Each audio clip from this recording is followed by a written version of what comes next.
I was just being smart. So anyway, 20. I mean, aren't I? right. So, right. Hello, everybody, and welcome to Eberron, to Points of Light. I am Neuronarch, and once again, I am the Dungeon Master for what else? For Dungeons and Dragons. We're a bunch of us nerds who I'm not ripping off about Mercer. Comes together online in Theater of the Mind and play Dungeons and Dragons. Yeah. So I was told that apparatus would be beginning soon, but in the meantime, just on the safe side, I would assume that the player would not, and I assume that the characters in the background goofing off. I don't know, and helping out in the background against the enemies. They're tending to the ship. Right. That's the easiest solution. Elitist. They're below deck, working on making sure the ship doesn't sink. Yeah, and act into the habit of elitist. I mean, I can do elitist on people now. One could only hope, huh? Oh, it's not just hoping. Right. So, who wants for a bit of a recap? You know, in case let's do it. The recap. Time for a recap. Also, I forgot to do one thing. So yeah. All right. So on the last time, after making some backroom deals, Provost and Furious has procured an absorpal-like instrument used to navigate management zones. Unfortunately for the Provost, the Radiant ship that was carrying the Athering across the Sea of Rage to deliver to their agent in Rico Port fell victim to piracy. That's where you come in, and you are dispatched to Rico Port to meet up with the Provost agent Ishmael and petition the High Prince Rhaegar for information about the stolen cargo. When you arrived in Rico Port, you met with Ishmael and are ushered into a meeting with High Prince Rhaegar. After getting into a bit of a contest with some merfolk, a swimming contest. I win those. Yeah, because you're a warforged, and warforged do not need to breathe. I just think, okay? Also, I'm not sure Dragonborn are supposed to be able to swim. Most of them don't even know what water is. That is utterly untrue. We still need to drink, unlike you. Technically, you still you kind of need to swim. You still need to drink because you're a organic creature. I'm just saying. No, warforged don't have to do anything. Yeah, they don't have to succumb to the cannibalism of the Mordeo. That's what he said. Yeah, they don't have to succumb to. Hunter can pretend to be drinking something that is 100% a disease. We have and be like, that's nothing. Yeah, we have a warforged lawyer who's a bard, one-class hex, a warlock, who is into drinking alcohol. Yeah, his name's Barrister, and unfortunately he won't be with us for the rest of the campaign due to real life circumstances and him and his family, as much as I can tell, being affected with COVID. I wouldn't wish that on anyone, really. I sincerely do not wish that on anyone. He went into witness protection and is now named Bender. Yeah, wipe my shiny ass. So anyway, back to the recap. Let's get this back on topic. Wishing to show his intolerance for piracy, Rhaegar charters one of his own ships for the pirates' use as they investigate the stolen cargo. Upon arriving at the crash site of the stolen cargo, and after a little bit of investigation, and we happy to find a piece of wood. He didn't roll an actual one, but we treat it as it did because it's funny. Upon arrival at the He likes wood. Yeah, upon arriving. Upon arriving at the crash site of the stolen cargo, the party is set upon by the fleet of pirates known as the Wind Whisperers. When the thing turns sour, when the things turn against these Wind Whisperers, a new surprise resource an unnatural storm rolling in, with the stolen airship at its heart. By what appears, Wind Whisperers have found a way to convert the. Well, yeah, I'm just reading out loud, and you have soundly defeated these bad pirates with some help from the good pirates, of course, because there are good pirates, there are bad pirates, and there are pirates that are in between. And then there are the pirates who don't do anything. The pirates are called plunderers. The pirates are called privateers.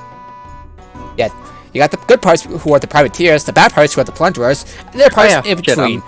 And then there are the pirates who don't do anything. Vikings and pirates. If Vikings are plunderers. Vikings are just people that go Viking. Vikings on the sea are plunderers, where they just Vikings had a natural hatred for pirates. Sincere question. Without reason. Shall we continue? Sincere question: are there Vikings in Eberron? I mean, do you want there is to a be? culture that has the term Viking, and people go Viking, there are Vikings. And therefore, Vikings. I'm pretty Viking sure there is a tribe of barbarians that live near water and hill. So, I'll be fine, we have Viking. Viking is basically just a raider. You are a raider, you are raiding people. You go Viking, you are a Viking. That's fair, that's fair. So, and then you go home, and then you're Hrothgar the farmer for the rest of the year. Yeah, so, and now, Bree has knocked out two of the pillagers, the Wind Whisperers, with his pommel and the flat of a sword and the flat of the blade. Hey, that rhymes. And now, yeah. So, and now we have now into the campaign. Shall we? Yep. For the wall alone. Something. Yeah. So you have the two of the Wind Whisperers tied up, captured in below deck. For the lull of the wind, the ship slows tremendously. Many of the sea dragons walk about the deck to pass the time. As they be under the deck, there is a sudden scream. One of the sea dragons is pierced. One of the sea dragons is pierced by a harpoon and pulled overboard. Man overboard! An eerie sound cuts through the air as a flock of seagulls on a nearby rock outcropping take flight, disturbed by the sound of the sailor screams. As the flock draws closer, you can see that the weeds are disjointed, the flight awkward. Movement in the water below draws further attention as large fins break the surface. And with that, we start out with a little bit of combat, because yeah, that kind of escalated. What the fuck is the thing next to the ship?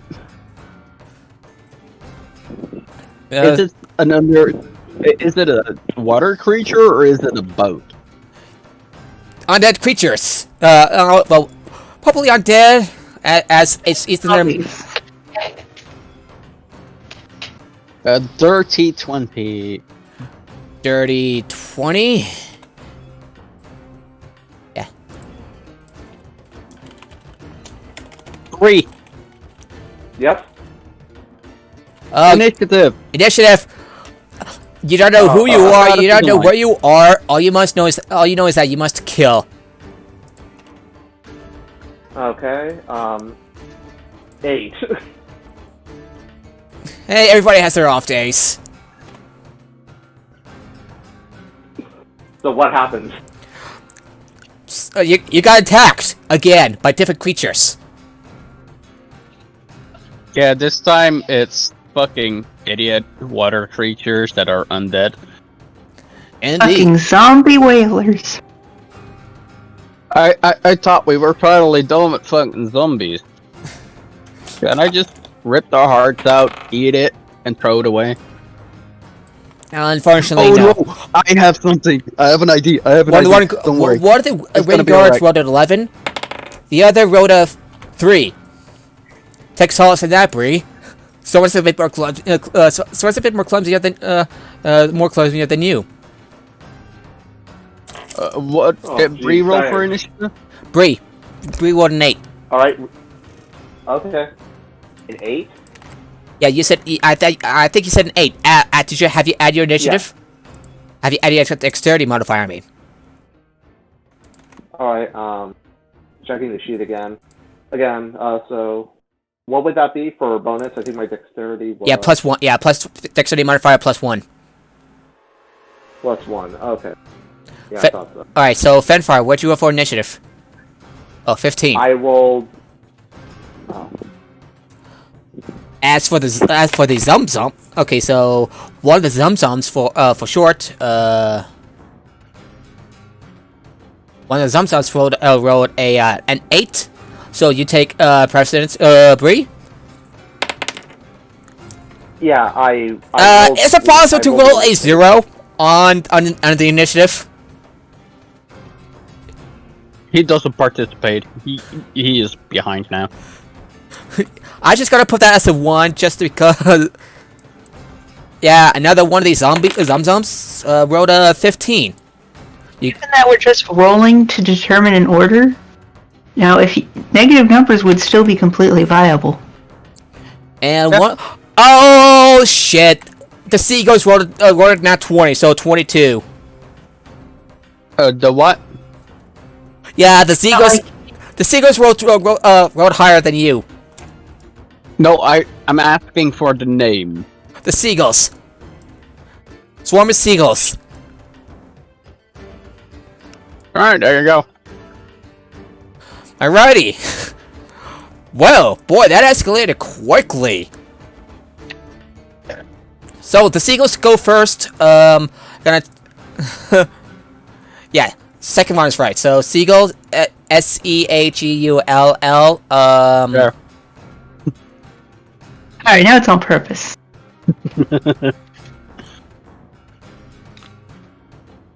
Ghoul, that's also a thing? Okay. Yeah. So they're going to try to attack. They're going to try to attack you, Bree. They, as in it's just like a flock. It's like, you know, like how. They're just coming in and yelling mine. Yes. Mine.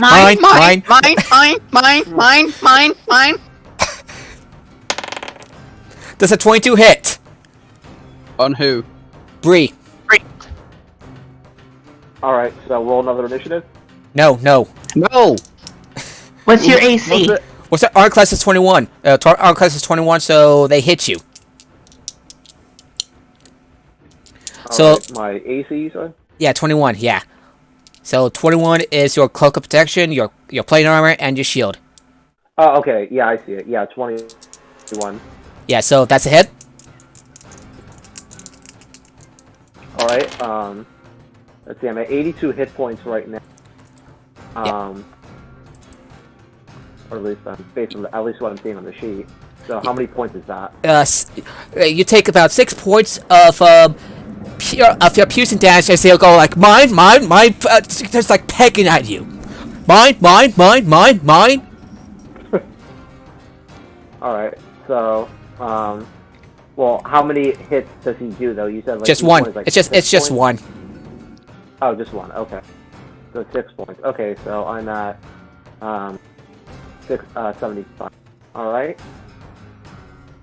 Do I roll again or? Nope. No, it just got hit, and you got yourself covered in little pecks on your bits of your armor. It's annoying. They peck Great. just I'm gonna have between to the armor get plates. this touched up then next time.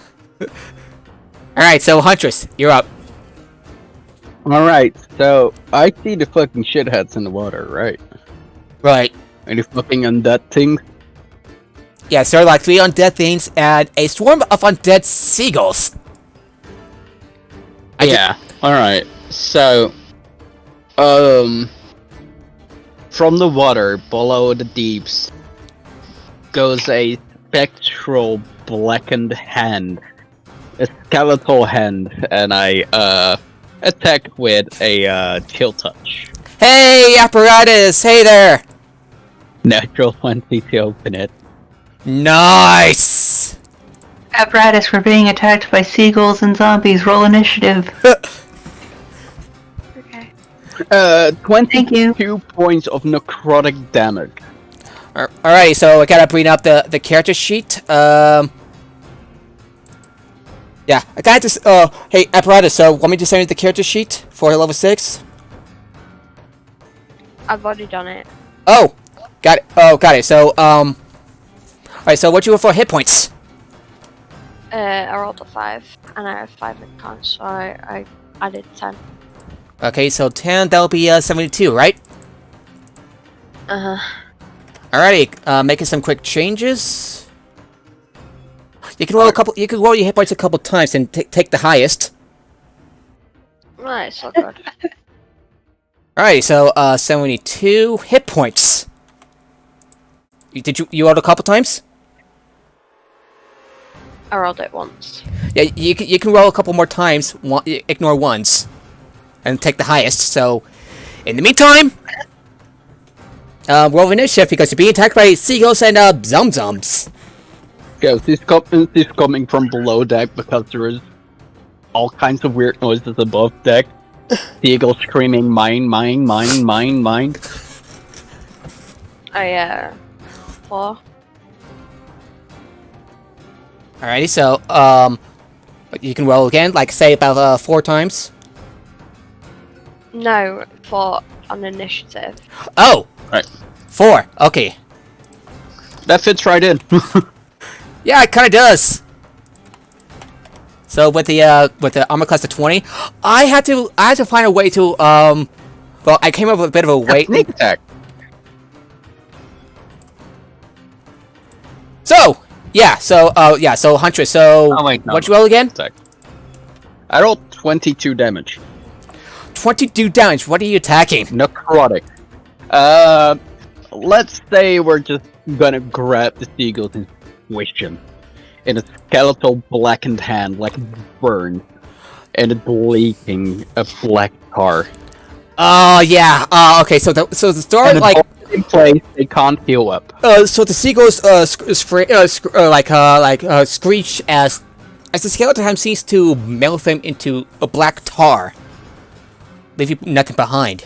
A skeletal hand leaking black tar is holding them in place. Since they're undead, the next time before before my next turn that they attack, they have disadvantage because they're undead and they can't regain hit points. Alrighty, nice one. So who goes up? So Huntress, is that your turn? That was my action. I don't think I have anything from my bonus action. Nope. Alrighty, so That was it. Alright, Fenfire, you're up. Is my cat still up from last time? Or has it been an hour? It's been more than an hour. More than enough time for the short rest. Right. Let me check how sorcerers work real quick. Hold up. Alright.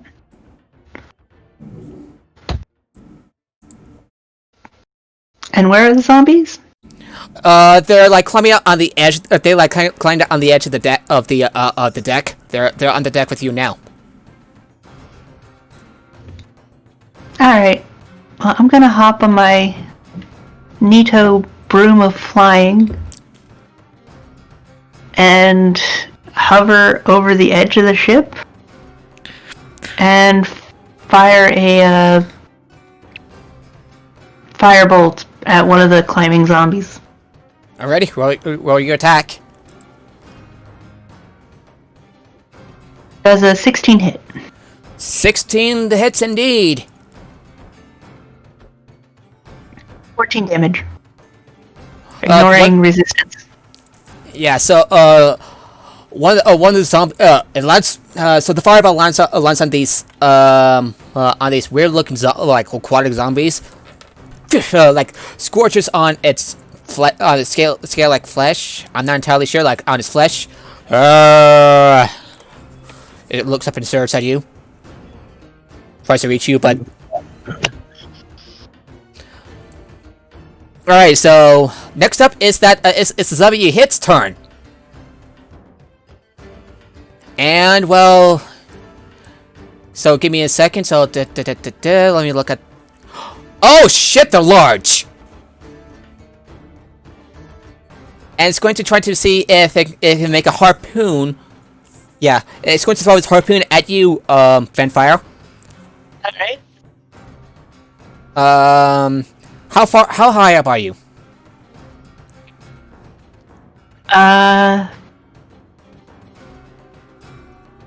Like above the water? Like above the deck. Let's say 20 feet. Alrighty, it's going to attack with its harpoon. Oh, I can only move 30 feet per turn with it. That's a 25 hit. Yes. Ooh. I'm a druid. What kind of armor class do you expect me to have? Just in case, and it hits you for. Hang on. My cat burst in there. Just a sec.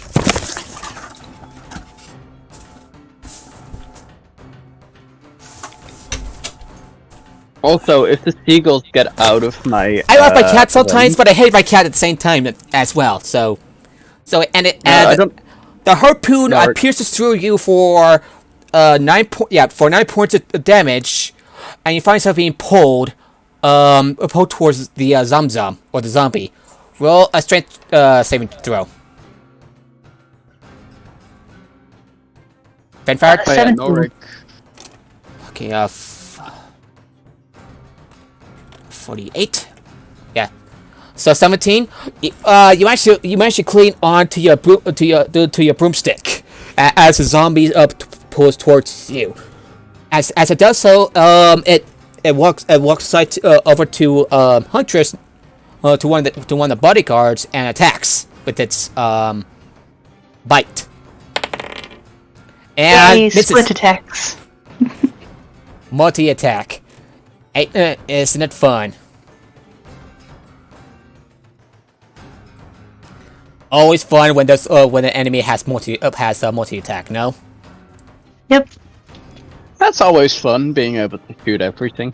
Yeah, one of the sea dragons who was attacked by this zombie is going to take a step back, draw her crossbow, and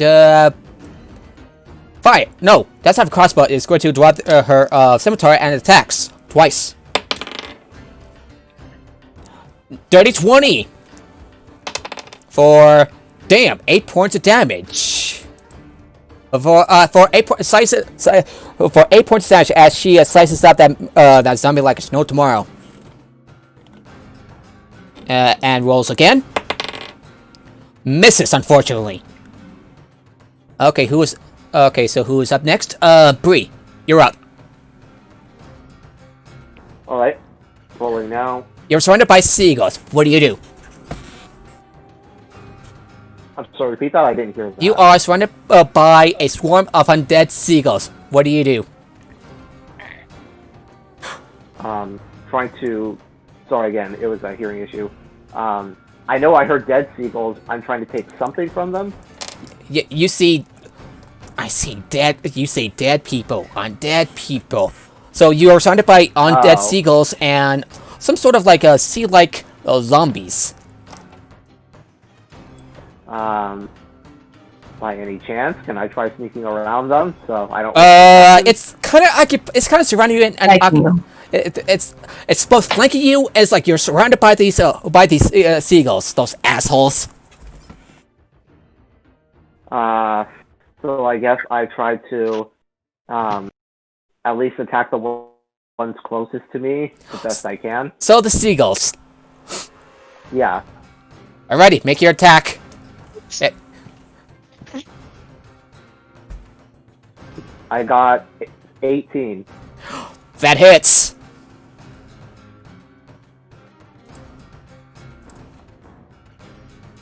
Like, well, at least I didn't screw up again.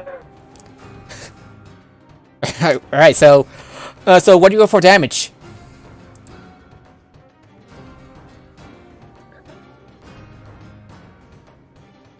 Bree? Yeah, I'm sorry. I couldn't quite hear you. So I would like to roll your damage, which is, I believe, which is, I believe is a D8 plus 9, because you're carrying a plus 2 longsword. Yeah. Thank you, Nick. Thank you, Silicon, for... So, still D8 plus 9? Yeah, still else? yeah, still D8 plus 9. You're using your shield, and, 11. okay. So give me a second while I look at this this thing's ability. These fucking seagulls. You would so you managed to like swipe off more of these seagulls until there's only one remain. Yeah, well, the swarm is dead, but there's only one seagull left.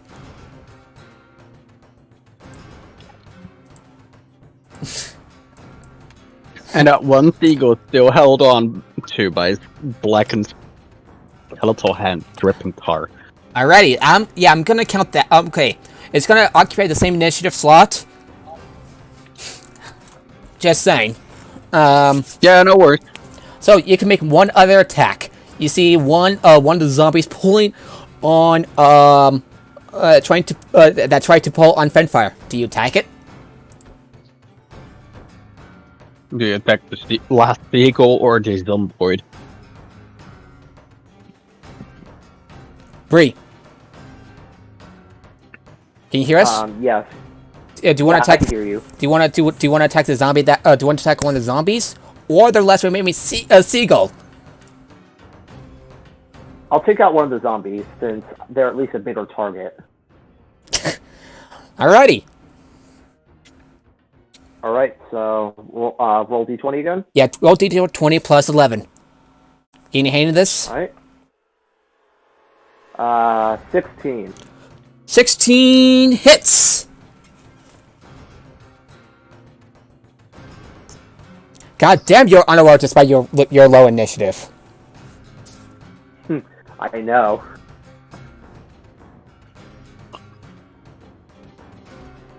And do I roll a d8 plus 9 as well for this? Or Yeah, is d8 the plus D20 9. not like this? Unless you want, you want to use your, you want to spend a superiority die to use one of your one of your moves like destructive strike or menacing attack. I'll save that for later. I think I may need that for a later fight. So I'll just use a standard attack. All right, so roll d8 plus 11. No, plus 9. Yeah, 11. So that's a total 11. Yeah, total 11. Alrighty, you managed to like slice your way to the zombie that was like that tried to pull Fenfire. It growls and turns around at you. However, one of its buddies seemed to be not happy with this. If they can express anything other than pure hatred for the living, would that be your turn? Yes, I'll conclude my turn with that. Yeah, and said zombie is going to attack you with his harpoon.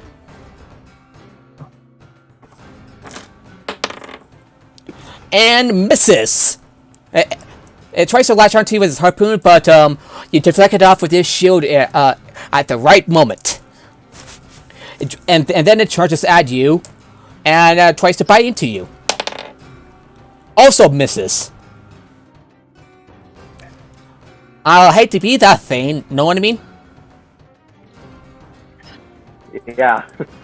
Yeah, and Apparatus, I believe you are up. I'm gonna shoot a firebolt at the one that attacked Sunfire. Alrighty, make your attack.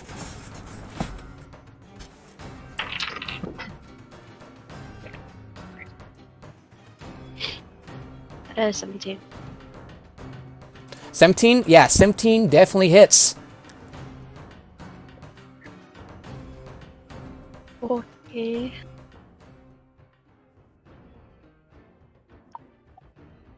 By the way, these zombies are large. 14. 14 points of damage. Another firebolt, and it's starting to. It seems like it's starting to crumble apart with the firebolt as more of the fire seems to burn away. It seems to be burned away. Would that be your turn? Yeah. Alrighty.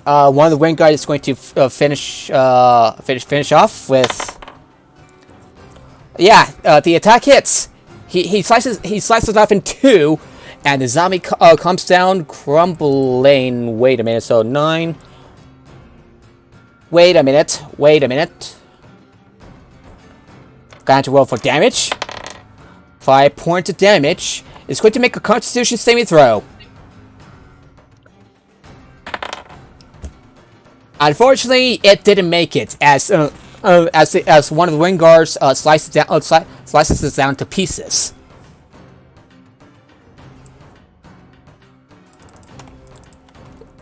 Yeah, and it's going to take a good look at the seagull. It says, "Fuck that!" It's like, "Fuck that seagull," and attacks it. Hits for 7 points of damage. It's going. So the seagull is going to try to make a Constitution saving throw. Yes, a seagull. Like, have you ever seen the movie The Lighthouse? Or heard of it? I think I've heard of it. Yeah.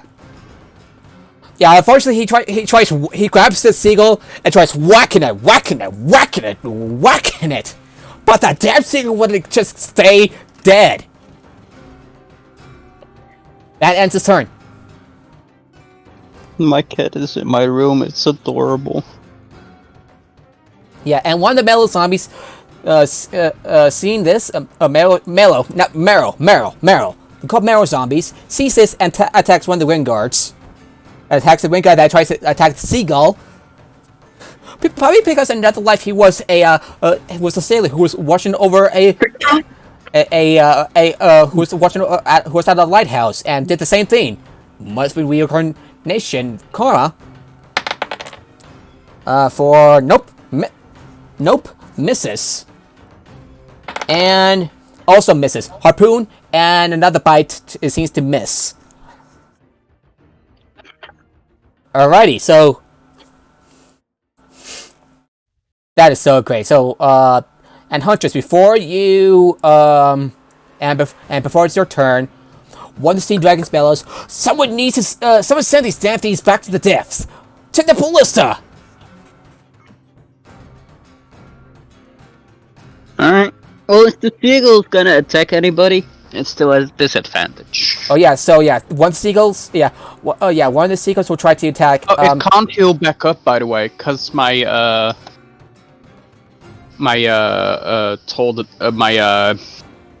grasp of the undying. Alright, so it's going to try to attack you, Bree, because it's probably mad at you for killing its buddies, for lack of a better term. 21. Does a 21 that hits? Does a 21 hit, Bree? Bree? Hello? Yeah.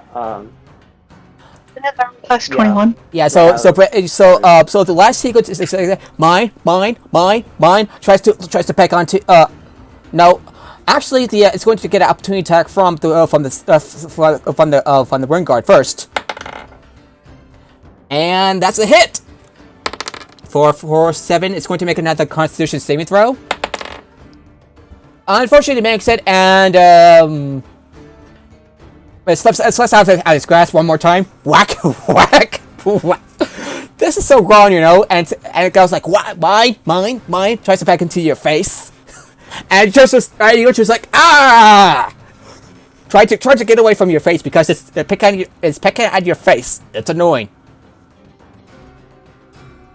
That ends the turn. Huntress, you're up.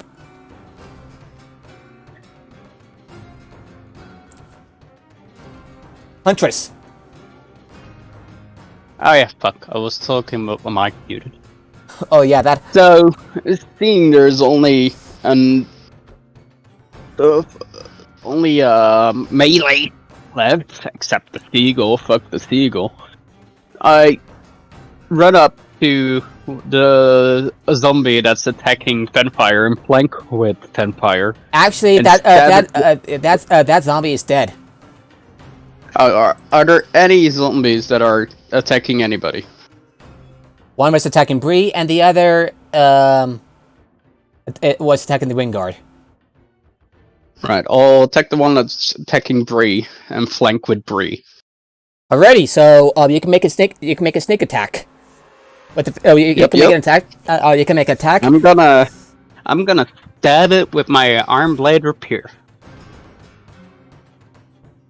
And it's with advantage. Natural 20 and a natural 1. Oh wait, no, that's a 7. So You're 20 dead. and a 7. You're damn lucky it's a natural 20 with advantage. So 18.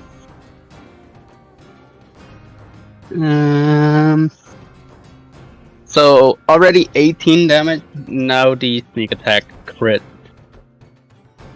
So 48 damage. Holy shit! So you managed to like drive wedge your rapier right through that damn zombie. I think like you wedge it up and up and up and up, blood trickling down the front of its chest as it continues to moan. It's also a silver grip here. Just to make sure. That doesn't have any aversion to silver. Alright. Would that be your turn?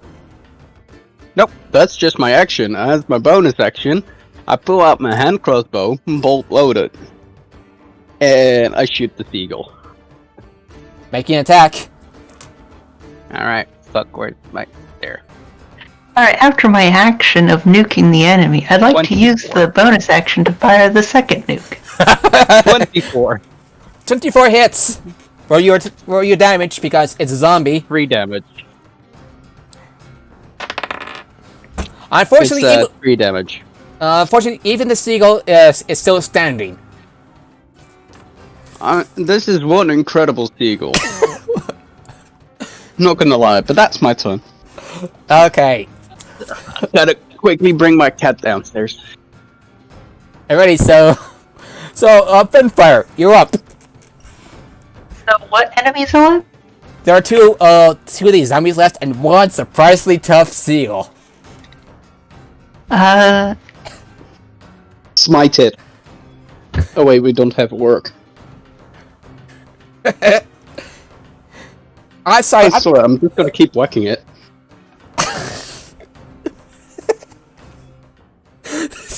Sorry. Have we killed any of the zombies yet? Yeah, one of them killed a zombie, and there's one zombie that was attacking. One zombie is still intact, and one other zombie that's just close to it thanks to Huntress's sneak attack. Do they both have harpoons? They both have harpoons, yes. Alright. And you have a ballista on the ship.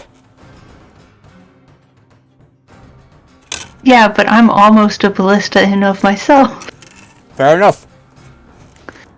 Shoot it. Alright, let's see. Range of 120 feet. Alright, I'm gonna just float up another 30 feet, which makes it 50 total. Alrighty. And fire firebolt at... There's an injured zombie, right? Yes. One that's near death. I'm gonna fire it at the one that's not almost dead. Okay. Okay, make your attack roll. 15 hit. 15 does hit. And goddamn, that shit was loud outside. Uh...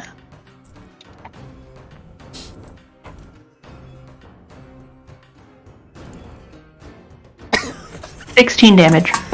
What are you attacking it with? Firebolt. Yeah, a fireball. The fireball lands on the zombie, burning away as more of its flesh, and it still kind of stinks. Would that be your turn? Yep. Yeah, one of them enjoyed seeing that her friend is still having trouble with the seagull. It was like fuck it and attacks the seagull. Natural 20, natural 20. As it's just like whack, whack, whack, whack. What's the seagull surprise? Okay, all right. Give me a second.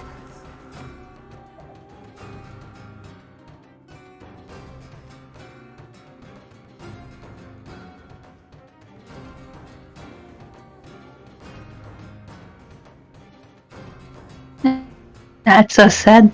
Yeah, But I have to use the slow speed. so the seagull is finally mashed to bits.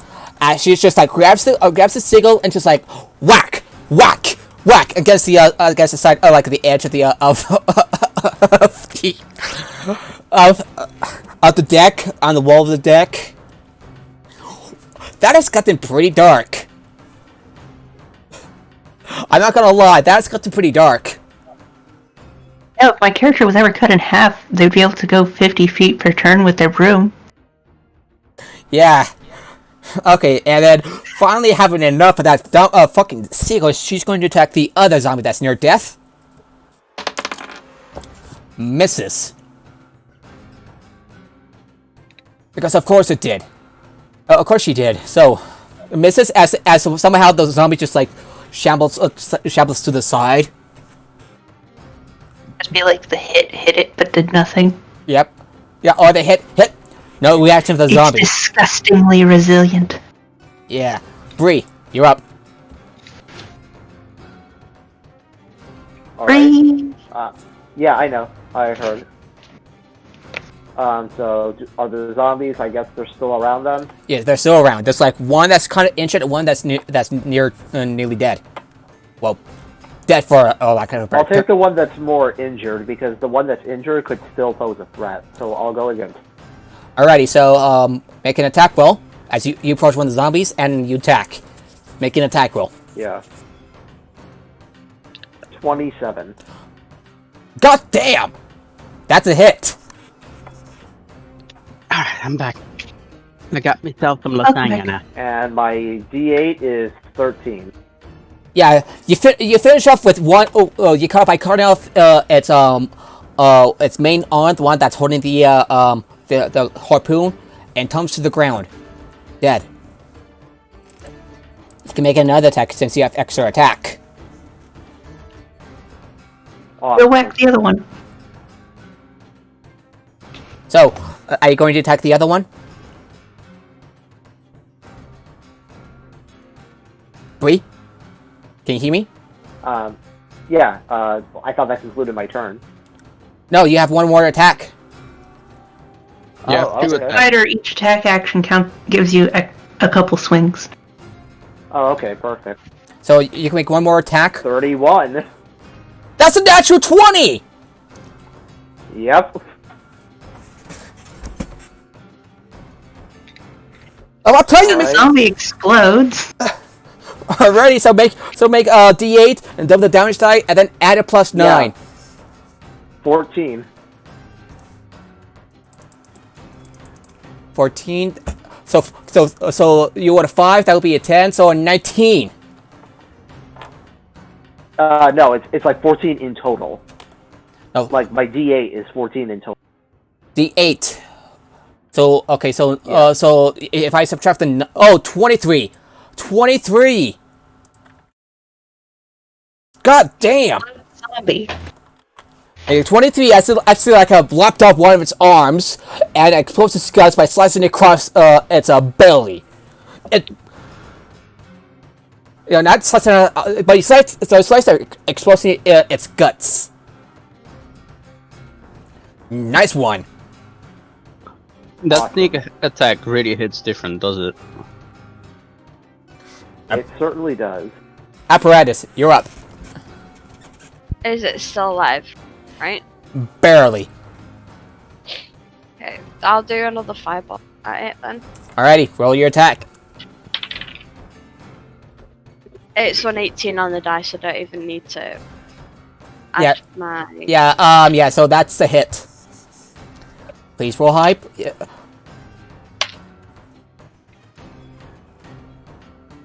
15. 15? 15 damage? Mhm.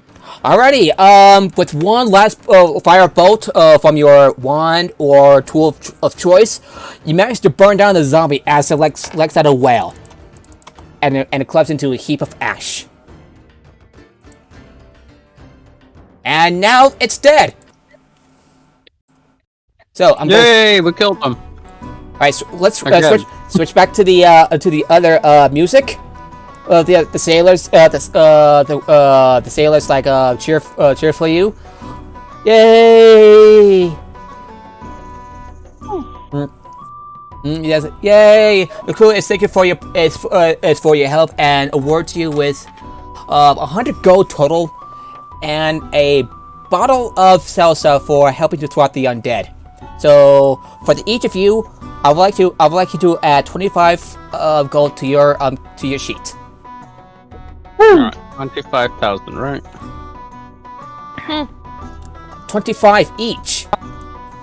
Oh, copper pieces. 25,000. Yes, 25 gold each. So that's 100 gold total, and a bottle of Salasta.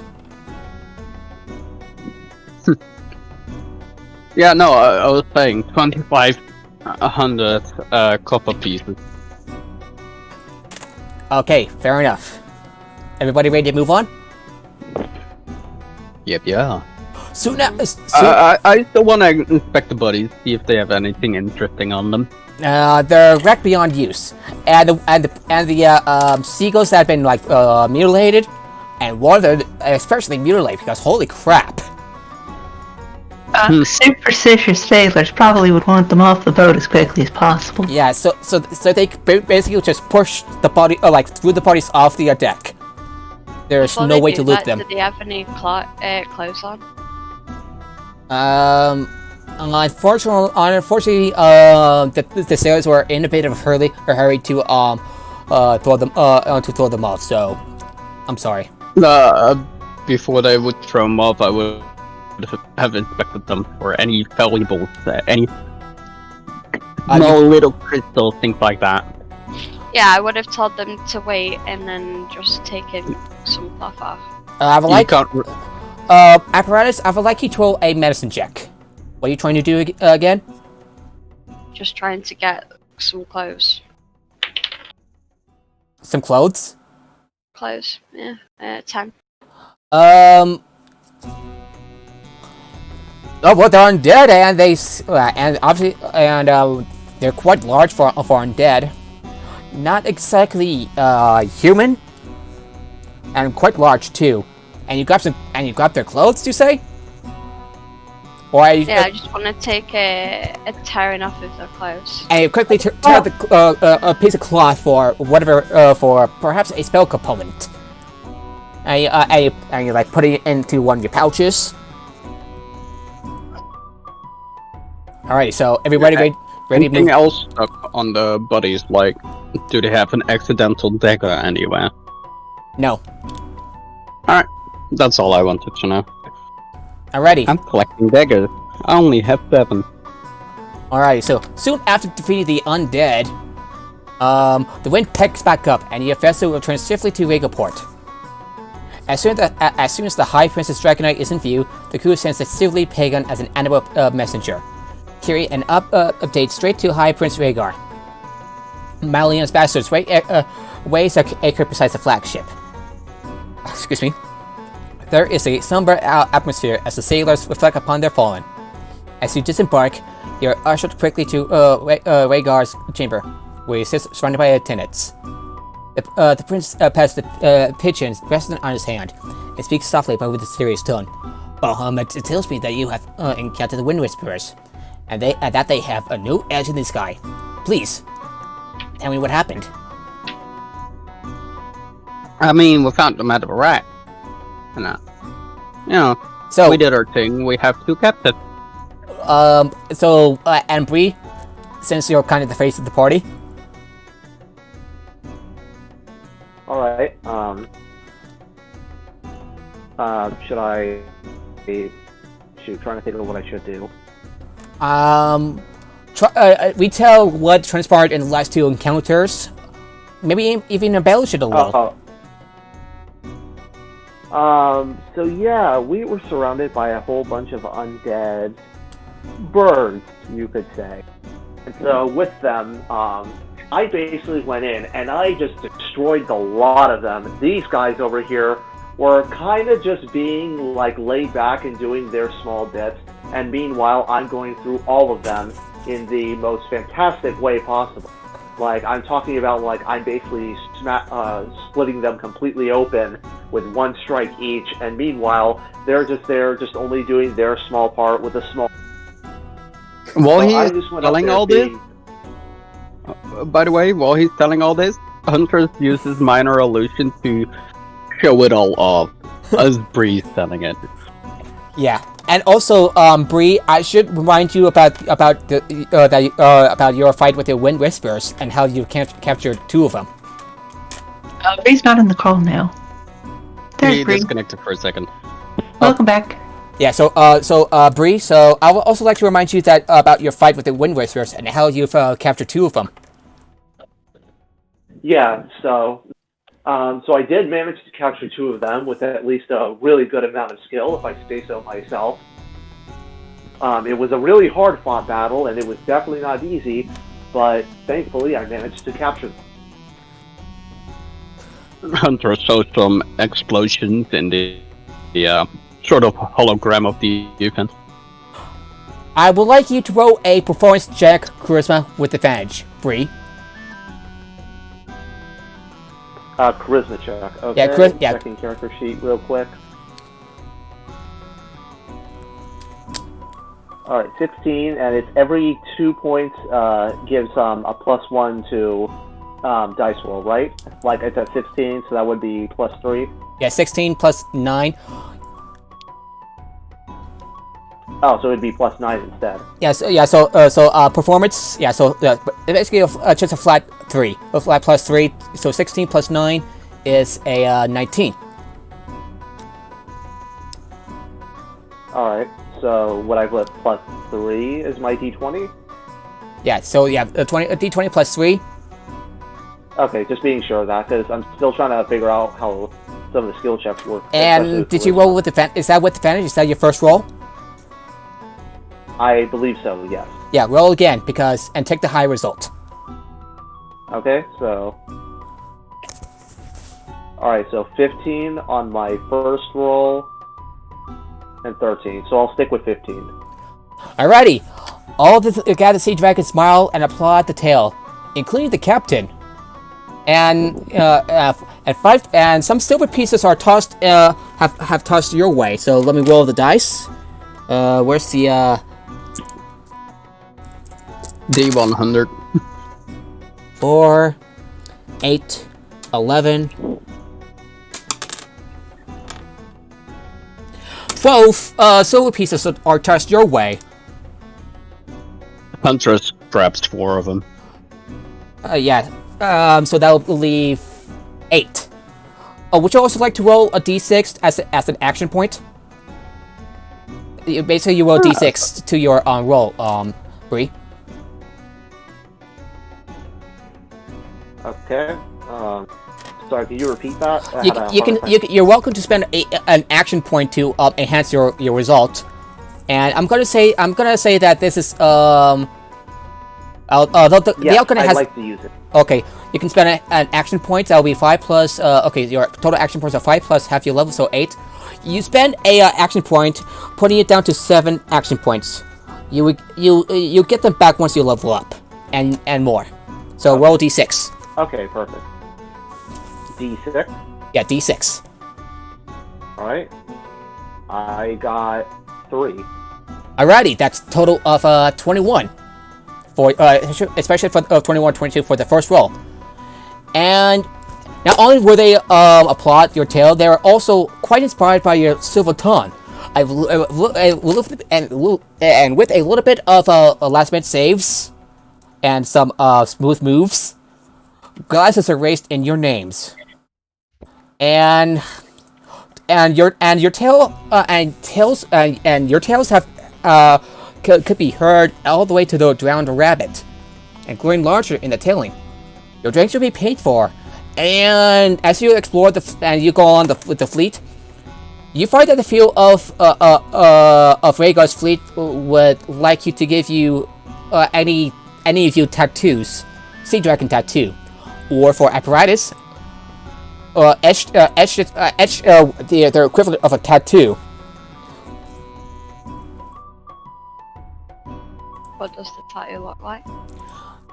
Give me a second because I have the sea dragon Eberron. Yeah, Huntress wants to know that as well. Yeah, I'm looking up right now. I'm in. I'll do Also, it. Huntress is giving a real death stare at Bree for the story. Like afterward, Bree is meeting a death stare from a giant fucking warforged. It's like a mix. I'm going to wing it and say it's like a sea version of a dragon emerging from the sea. Huntress skips on the tattoo. Yeah. So do you want the tattoo? Or what? Aha! So here's like an example of a sea dragon.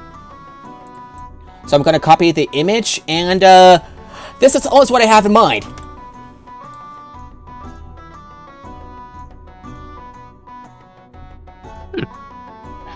Oh, darn. Is anyone interested in a tattoo, or Do it. one of the tattoos is like, how do I put a tattoo on your scales? He scratches his head, just not entirely sure. Do I like etches like I did with the Warforged, or I got something for you. Can it not just be a brand? There. Okay, Is that what you had in mind? that's much better. Yeah. I literally looked up Sea Dragon Tattoo.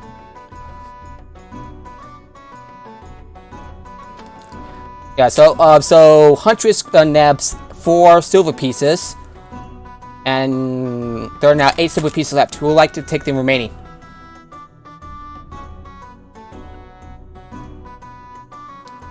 I'm good. I got plenty of money. Bree, apparatus. I'm good. So what How about you? much do castles cost? So Bree gets the 8 remaining silver pieces, I guess. I'll mark 8 on the character sheet if that's okay, Bree. Bree? Alright, yeah, that's fine. Alrighty, so who wants a tattoo? So I know Fanfire does, and the tattoo is just struggling to put the tattoo on the scales. I mean, it should end up being basically the same. The main issue with, like, reptile scales is, like, how much they shed. So it might have trouble with being permanent, but the normal process should still work. Alright, where would you want the tattoo? Back left shoulder blade. Alrighty, you got a tattoo. Looks kick ass. Now I got a water dragon on my fire dragon. Nice. What about the others? Bree, apparatus, Fanfire, Huntress. Huntress gets like cold stare, doesn't want it. Alrighty then. Apparatus.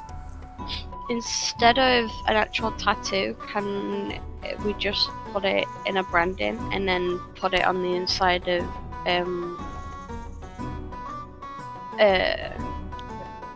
some of the clothes that I'm wearing?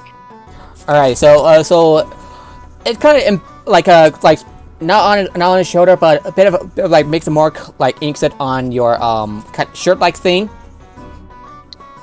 You seem satisfied. You seem satisfied by this. Bree?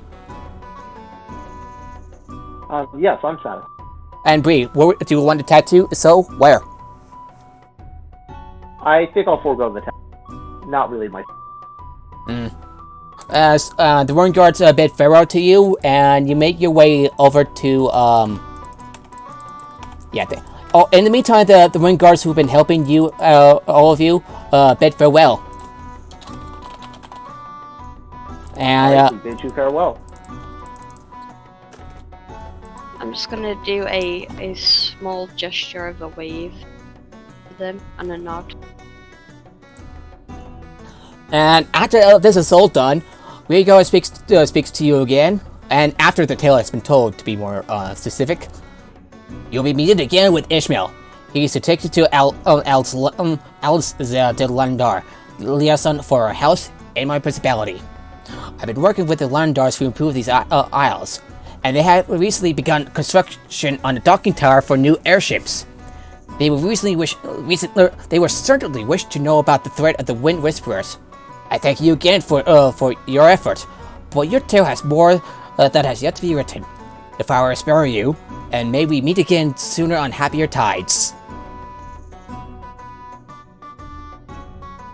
That'd be great. Yeah, and of course, as I said earlier, words of your tale spread to the drowned rat. And you see that Ishmael, the changeling, is waiting the party inside.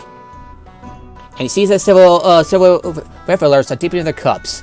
The atmosphere is quite jovial.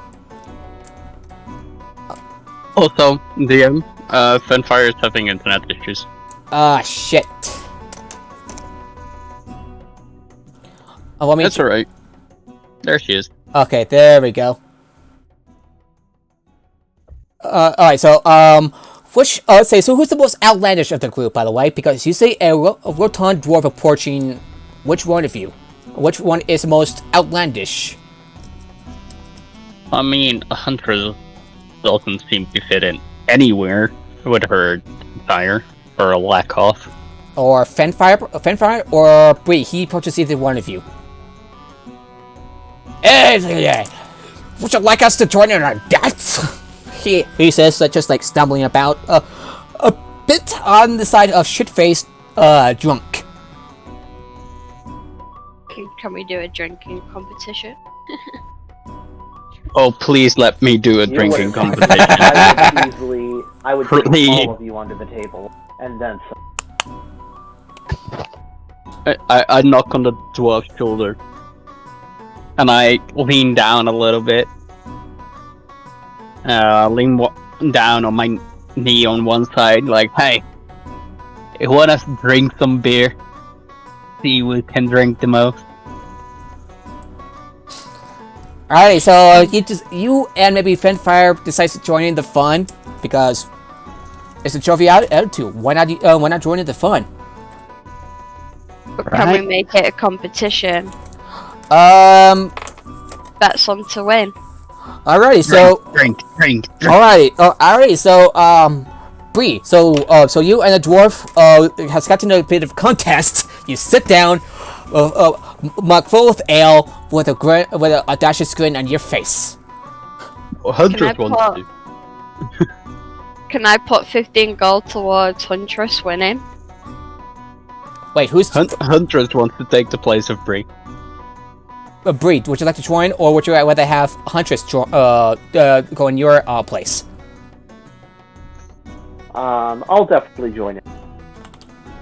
So actually, I got a better idea. I would like you and Huntress to get into a contest. Constitution saving throw. Alright. Okay, let's do it. Against each other? Why not? God damn. Can I go against the big beefy dwarf then? Oh yeah. Oh yeah. So. Alright. So I rolled a 21. Alrighty. What about you, Bree? So Bree. So roll a Constitution save, which is +8 total. Oh, +8 total. Okay. Huntress doesn't have to do any saves. She can drink as much as she wants. 25. You're able to outdrink a Warforged, by the way, which by no, you can't. Huntress can just keep drinking while he slowly is getting drunker and drunk, while Huntress is still completely sober when they're reaching the 20th pool of ale.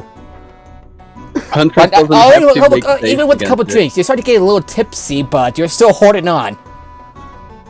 And Huntress, you're fine. You can't get. And I'm resistant against poison and immune to disease. On top of, I don't actually Drink. dissolve the drink. yeah, so if we were to, Huntress and Apparatus pretty much won the contest. Yeah, We but give they each other don't. a high five. Did they know that? Because I said that I was putting gold on. I said, are we doing bets? Yeah, but being feeling a little confident, you decide to take your chances up with the still a little confident. You decide to take up your chances with the drunken dwarf. You won against the dwarf. Yeah, while the dwarf just like passes out, falls on the floor with a smile on his face, giggling. So, how much gold did Apparatus and I win from the drinking contest? 15. So Apparatus and Huntress, you gain about 15 gold each. Nice. Awesome. Bree An awesome also way to and eat Bree- your way into game money.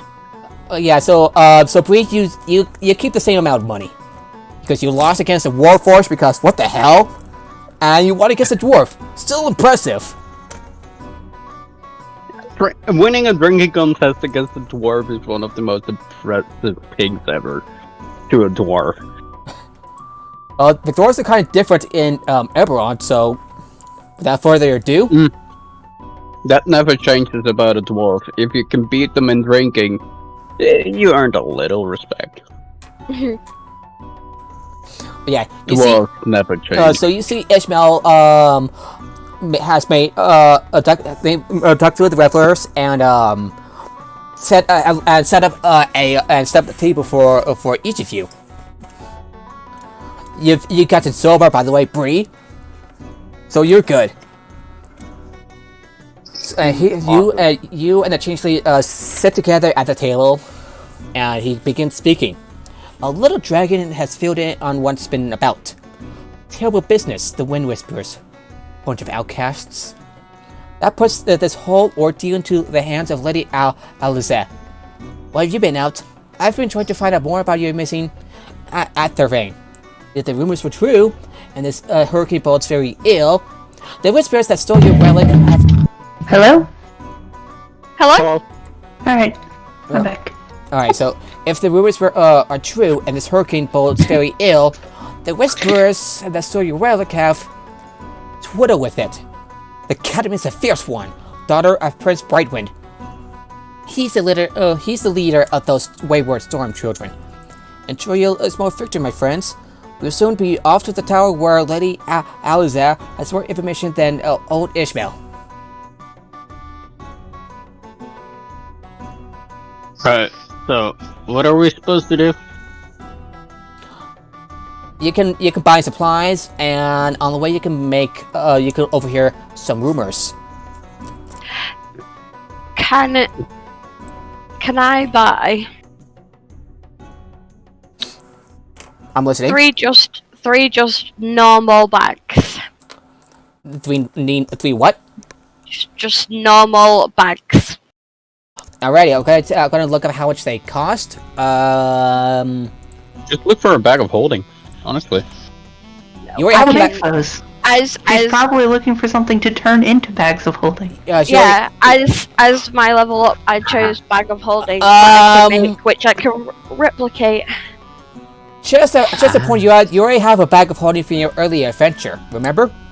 Oh. Yes, I know, but I can make one for my party members. Yeah. Or one to serve as an emergency interdimensional nuke portal. True. Said. Yeah. Okay. Who's So gonna sacrifice themselves? That's a bigger question. so you chose yeah. I would also recommend spell refueling rain because that rain is that infusion is awesome. Yeah, I've got that one down. But as the known infusions, I chose the Ring of Waterwalk and Bag of Holding. So I want to pick up some just some just random bags and just the plain silver ring. So the silver ring is a lot more useful. But okay, so a couple bags. So you just buy a couple bags. I'm gonna say 5 silver. 5 silver. 5 silver. All yes. right. So remove. Can I have 4? 4. How many bags? So 5. Oh no, 1 silver each for 5 bags. So about 4 silver. No, not 4. Not 5 silver. Copper. So 4. So 4 copper total. 4 copper pieces total for every single bag. Yeah, 4 bags, 4 copper. Yes. Okay. Alright, so, Huntress, eager for more protection, goes out to look for a cloak of protection. Alright, I'm gonna cloak of protection. It takes you a little bit to find a cloak of protection, but indeed, you found buy it. I'm going to roll the amount of the price for 400 gold.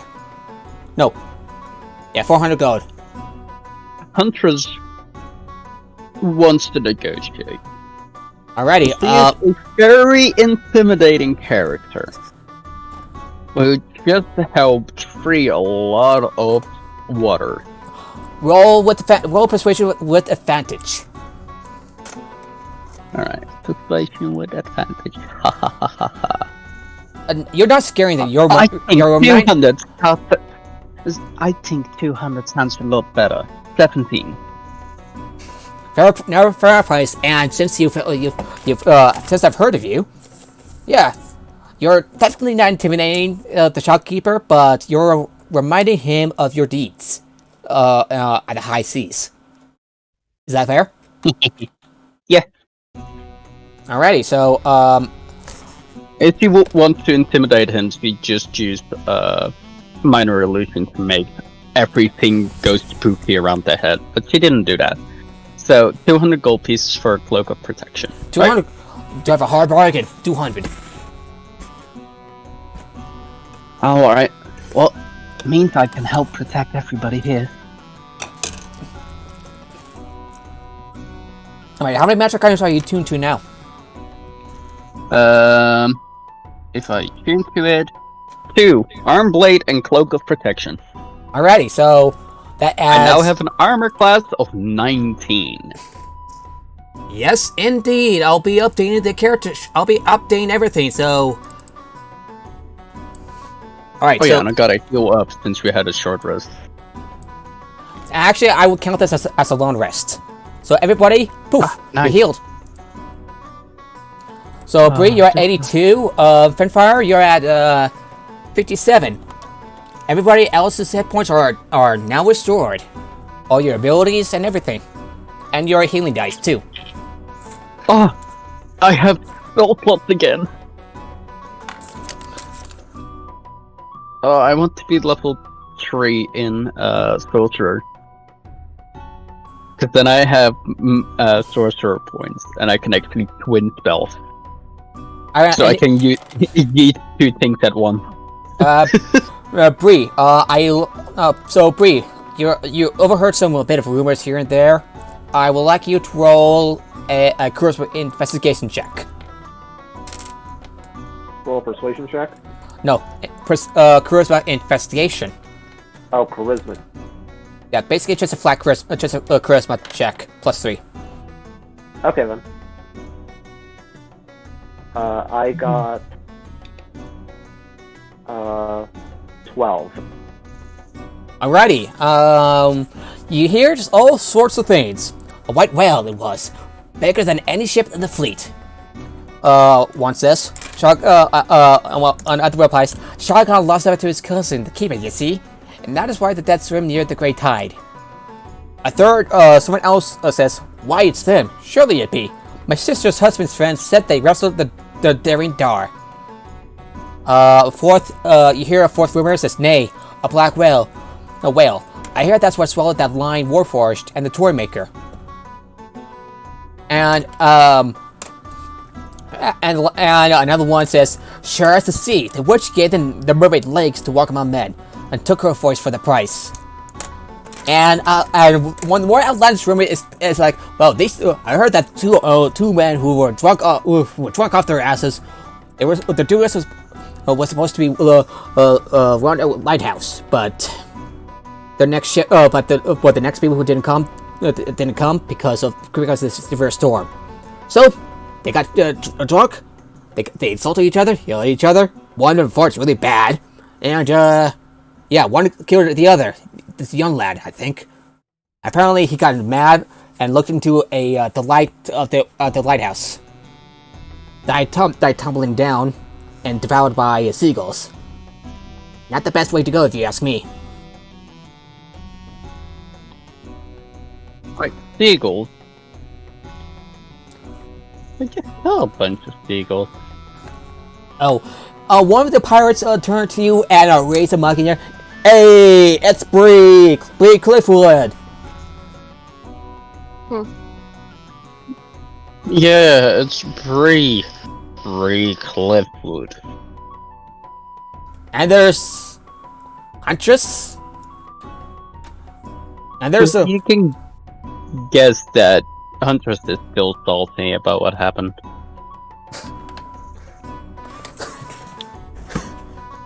Well, now if you keep this up, Bree, you might find yourself Salty like the sea? Yeah, something like the sea.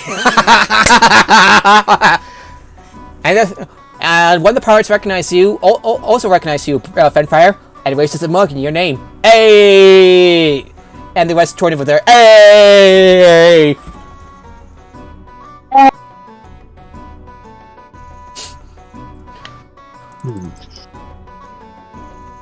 Huntress just sits back in the shadow.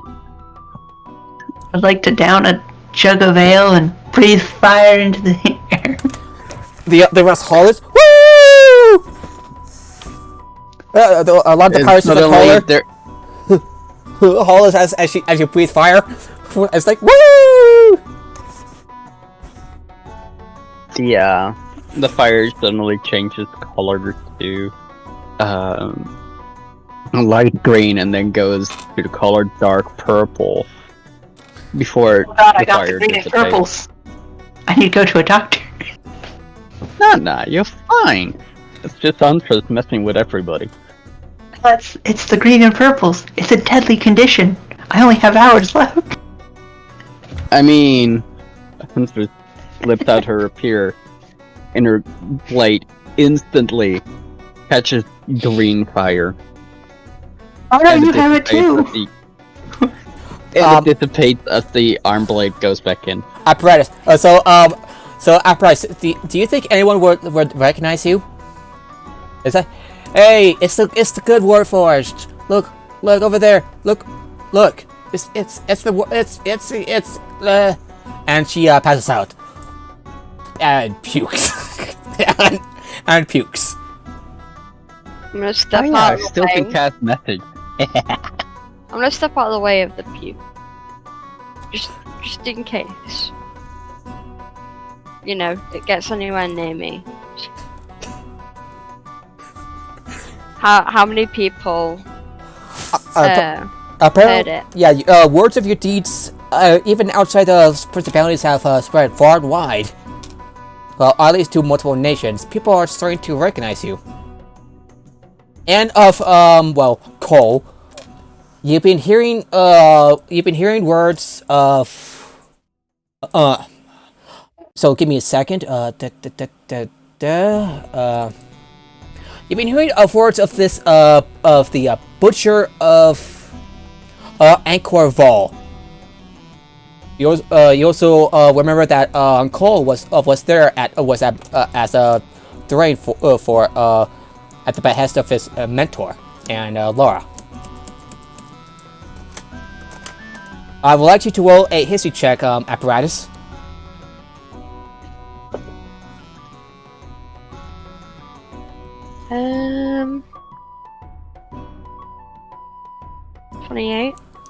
Alright. You remember quite.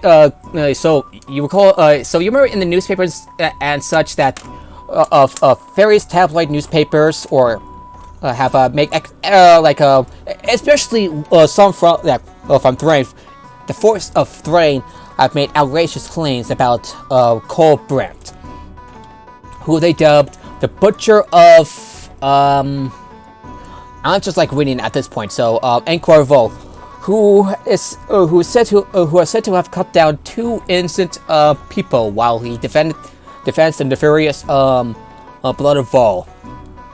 You know that that the truth is a lot more complicated. There are some. You know that the Blood of Vol. I would also like to roll a religion check in regards to the Vol, if that's okay, with advantage, because you succeed on the history check.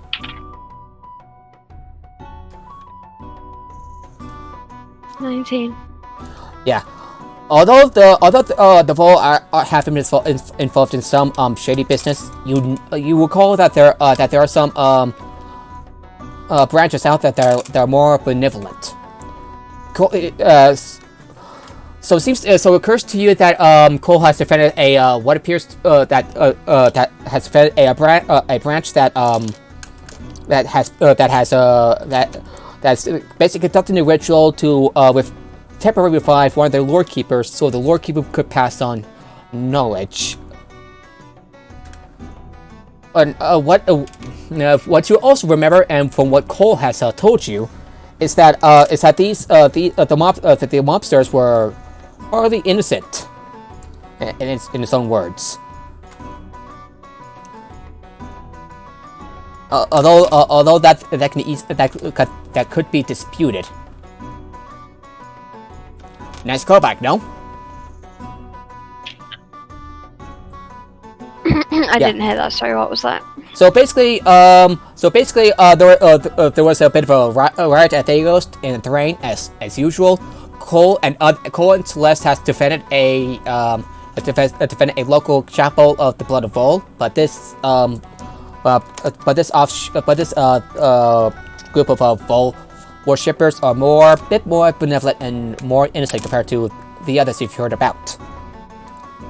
Do you get what I'm saying? Just want to make sure. Can we visit these people? Bree and you have definitely worked. You definitely have met Cole during your investigations with, and worked together with Cole during your investigation involving the Steel Elysium. And I should probably add that the Elysian engine has been destroyed by Lork, who, after the various organizations such as House Kenneth, the Trust, have done what they could to get what they know about what that machine takes. They saw it as too dangerous to be left alone, so Lork stepped in and destroyed it. Cole did not like that at all. Didn't we say to keep the engine? Well, you disabled the engine. You disabled the engine. Alive to try and make good about what was happening. Yeah, but you got as much as you could, but so circumstances outside your control, especially with the groups, have deemed this engine too dangerous to be left alone. Did it reverse any of what had happened in the first place? Nope. No. For the most part, no. Yeah, for the most part, no. So basically, disabling it counts as it being destroyed. Just kind of that middle of the road thing. If you get my drift. So how many? Would we know how many Warforged are out there right now that can explode? None. None, as far as you know. Alrighty. That's not good, is it? Alrighty. So, and with that, is everybody ready to move out to the next scene? Yeah. One of the bags, because I can make an infusion a day. I'm gonna 3 infusions at a time. You're level 6. I'm just gonna do 1 for now to see how well it works out, though. So With one of the bags, I'm gonna place on the bag one of the stained steel patches that I had from the Warforged that we fought previously, and I'm going to not fought, but magically enhance it into be a bag of holding. so you have 3 bag of holdings. No, you have 2 bag of holdings. I wanted to like for Fenfire. I wanted to do like get a ribbon and like and do like a picture on the outside of the bag of a fire dragon, but I didn't have any of the stuff, so that's why I only wanted to do 1. Hi. Okay, so you're trying to you're basically decorating the bag. Is that what I'm hearing? For Fenfire, yeah. I'm gonna go up to the other 2 and I'm gonna ask them, do you guys want any specific design on your bag?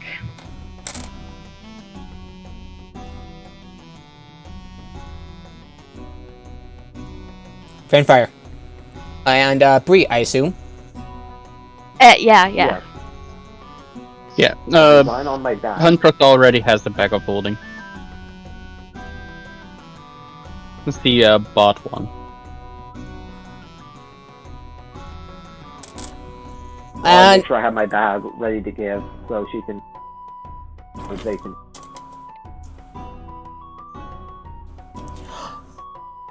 yeah, so while this is all happening, Ishmael is leading you to the Wyvern Eyrie, a half-completed tower that is sitting at the peak of the Green Tarn Bluffs. Scaffolding and rope ladders surround the climbing tower that connects a wide loading, and along with a passenger station that is fully constructed. The way up is steep, with the tower overlooking the Grand Port City below.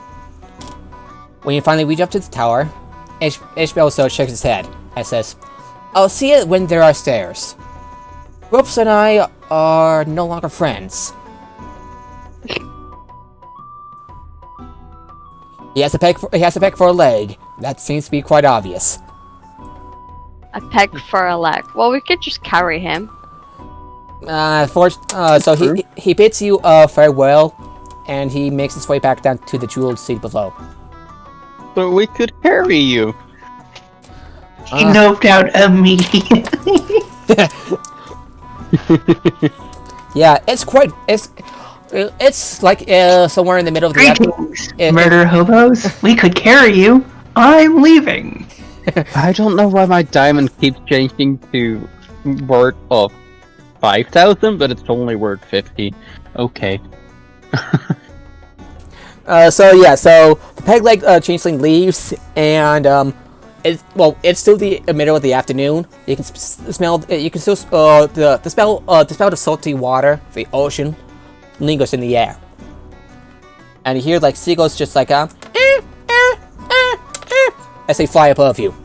Are we gonna get attacked again by frickin' zombie seagulls? So I swear to God. Nope.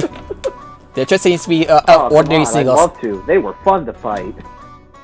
How heavy are seagulls? It's a seagull. Yeah, are they more than 5 pounds? Actually, I've been a retcon. I still carry the rotten, dead seagull with you apparatus. I'm carrying a dead seagull? That's up to you. Do you know what? Sure. I can use his feathers to do something. Yes. I love it when the rocket gets in. Alright, so your next contract greets them as she steps from the loading board station. And the lady Alzira Landar is a proud stature. Though youth is a distant friend to her, age has done nothing to diminish her regal beauty. Her silver-plated hair twists into a complex braid like a fishtail, and her piercing eyes shining like a light just before its door. A dragon mark curls along her collar and around the back of her neck. There is much to discuss. Please, come inside. Oof, excuse me. She currently escorts you inside the building to a chart room that acts as an impromptu meeting room. I'm sure you have many questions. The Wind Whisperers who attack your vessel are a band of pirates from Orthos, led by Prince Colton Brightwind, an ex-Sorite of House Landar. Many of his Chaos Fleet are former members of both House Landar and House Mendani. We'll pay a handsome reward to see Colton's head brought to us. A few years ago, events led to Colton fleeing from the house. This culminated in him stealing a precious airship and seeking refuge here in the Principalities. His excoriation is bad enough, but he continues to flaunt his abilities, making a permanent embarrassment to us. We would have had him by now, but his dealings with House Thirani have always kept him safe in the shadows. His daughter, Therif, captures the stolen ship and commands her father's forces in his absence. So, we just bring you his head, and we get paid. She passes for refreshments like water, crackers, pieces of cheese, and ham.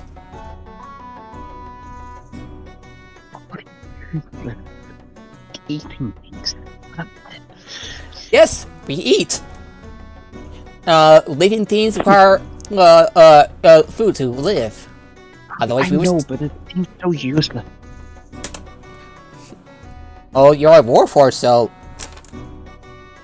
I mean, clothing is useless as well, but apparently that's the thing. Yeah. How much resistance can we find going after this print? Here are the Kiss of Thunder's plans. I help to navigate the decks if you're familiar with airships. So give me a second while I bring up one the. So she brings up the layout of the ship. So give me a second. Please. Okay.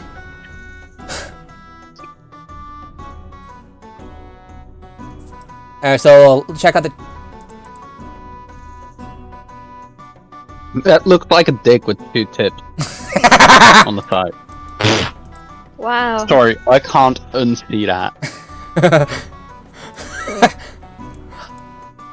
And that is the captain's, and this is the captain's deck. Nice ball. Captain's quarters and pilot's quarters. And this is the passenger deck. And this is the cargo deck. I'm not sure if you're saying deck or dick. Deck. It's deck.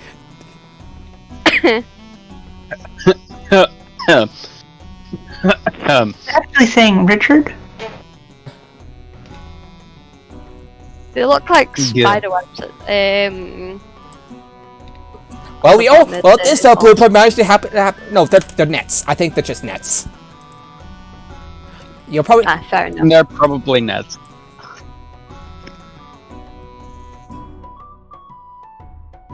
And otherwise, Fire, you know what to do with spiders, right? Stamp on them. Airships tend to have elementals bound to them. It's on the bottom cargo deck, and you can be annoying insects to them. Yeah, and you can reach by taking the stairs in the middle of the ship. Any other questions? This is me. No.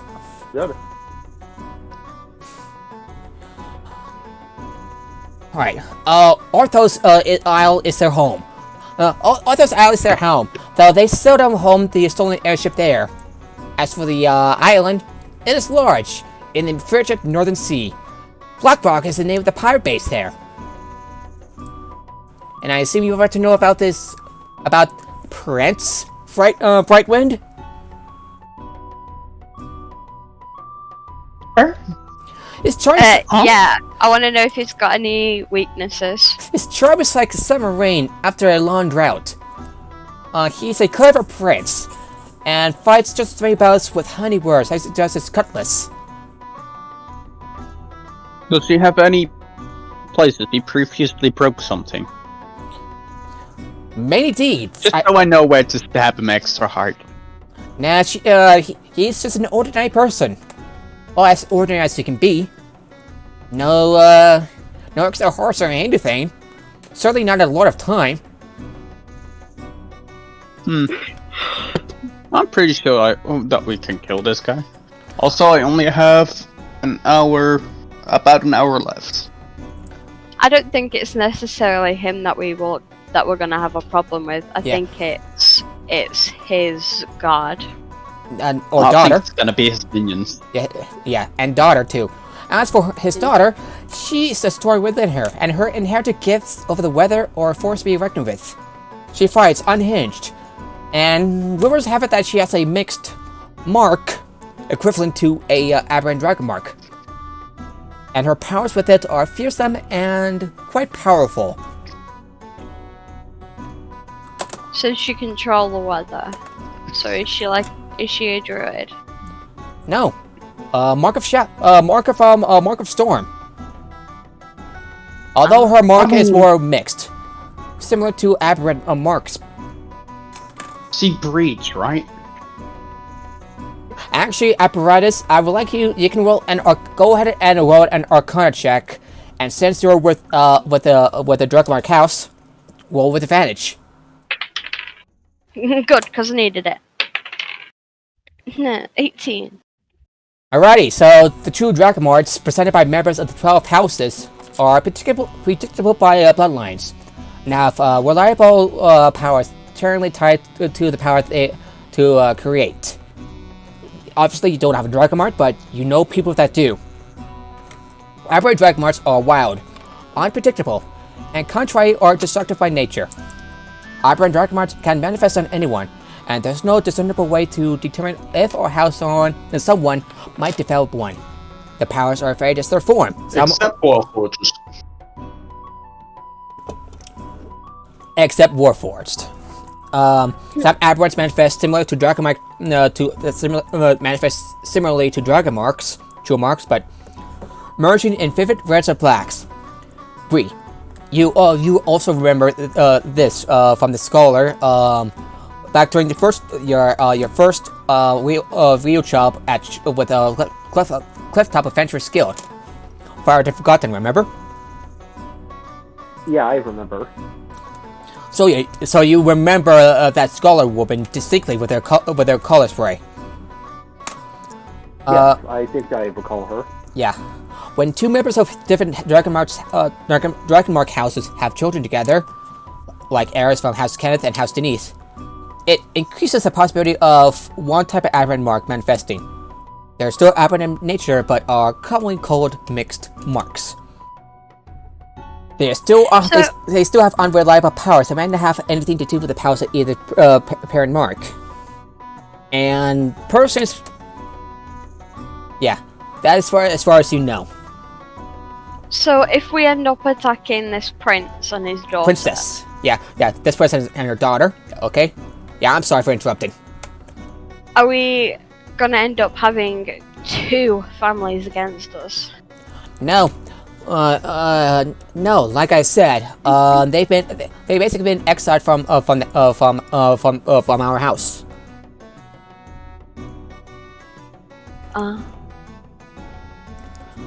Fair enough. Okay. And do we know of any weaknesses? Just kill. Just be until he goes down, or kill until he dies. Do we know where they hold base? Like where they set up their place of residence? Like I said, Orthos Isle's their home. And Well, you said it was a big island. well, they do. I did bring out the Kiss of Thunder, and their goals is to be in a Thorn and Landar's side. That seems to be his primary joy. sorry for speaking. The Wind Whisperers frequently attack Lundar sailing vessels to upset or hijack shipments. And she looks at each of you. It looks like at the vein. You're interested in this other thing, and it seems like that has to be, well, something that powerful has to be fueled by more than Landar. If you ask me, that Landar is likely to be tethered to the matrix of the bound airship elemental. You get that? All of our problems here will be resolved. It is not random that she then turns the conversation to the attack and the other vein. And speaking of which, it is not rampant that your other vein was purloined. There have been several other reports over the past few days of tremendous storms coming out of nowhere and disappearing just as quickly, showing a mastery over weather that no marked heirs of our house here in the principalities possess. I believe Captain Deref has found a way to alter or enhance the power of the Ether Vein by impairing the device's connection to Kithri. The Wind Whisperers have unlocked the raw might of the storm. It involves their airship, Kiss the Thunder. At dawn, our airship, the Gilded Needle, will arrive here at the dock. Stealth the Landar heirs, the task is to help you chase the Kiss the Thunder and to reclaim the property of your employer. If all goes well, this will be a chance for us to finally reclaim the ship from the Wind Whisperers and cripple Prince Colton's endeavors. It would not be easy, but power like this cannot go unchecked. So, don't hurt the boat. Yeah, don't. The ship. Yeah, be sure not to blow up. Ruins to be prepared for you here. There is not much to our station yet, but whether hospitality we can offer you as guests, we shall. And what happens if an accident happens? Well, what sort of accident? Boom. Well, unfortunately there's not much we can do about it but salvage what is left. But I do recommend you just try not to blow it up. I've heard tales. I've heard tales of stuff being blown up. I did hear what happened in Sharn. Of these exploding Warforged. That me and my companion don't blow up. Okay. I wasn't expecting you to blow up suddenly. Yeah. And with that, I would like to give offer my thanks and wish you good luck. When are we going to be setting off for the journey? The next day. The next day. Sorry for stuttering. So, before the sun rises, you are awoken and were escorted up the rope ladders to the mostly completed docking platform. Wind from the sea carries the scent of salt in the midst of sea spray. Gulls caw on the docks of the city below, and the roaring waves crash against the bluffs. As the sun peaks over the horizon, there is a glint of gold. Keep the sun to its back. The golden shimmer grows ever larger until details manifest of the glorious ship. The glamorous shorewood of the ship ripples like molten gold, and it sorts hold aloft a burning coil, a rain of elemental fire. The thrum of the ship cuts through the port sounds. The sound of the elemental forever burning is perpetual rain.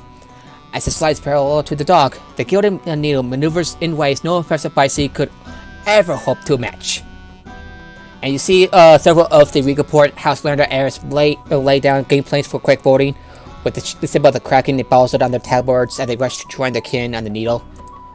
And the lady Alceth herself has come to see you off on your journey. May the winds favor you, and may these help if they do not, she says as she distributes a shiny new feather token to each of you. Let us worry about holding off the pirates on the Kiss of Thunder, while your mission is to retrieve the Etherfield, no matter what. Let us hope that leap of faith brings you good fortune. And she gives the all four of you, she gives you a feather token.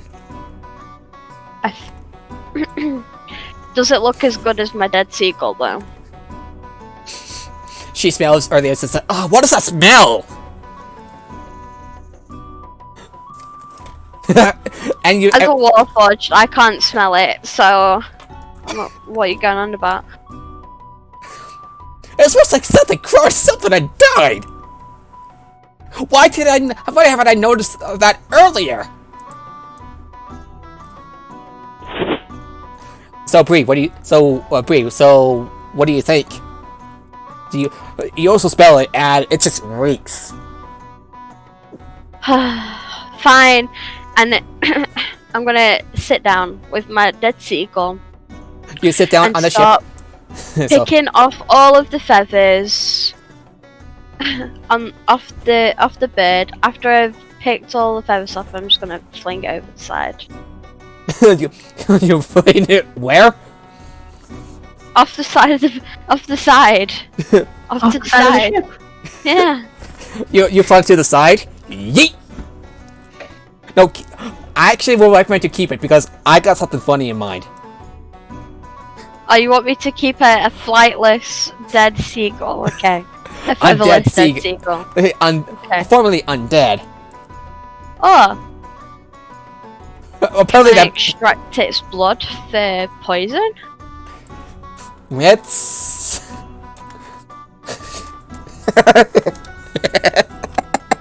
Yeah, the undead seagull that Bree and one of the bodyguards tried to beat the shit out of it, just like whacking it against the side, like how Tom Robertson did in the lighthouse. I'm gonna keep it just to fine. Instead of throwing it over the side of the ship, I'm just gonna keep it so I can play pranks on on Bree and Femfire when they're asleep. Alright. As the killer needle... I'm gonna put it in. See, I made 3 bags of holding, right? And Bree said he already had one. Yep. The Gilded Needle races north, and tensions are high, and demons are a little dour. The half elf waves to you over his hand on the wheel, upon the wheel wind and water that sears the vessel, lets him communicate with the bound element within. Want to give it a try? You'll be right here to make sure nothing happens. So, who wants to try it out?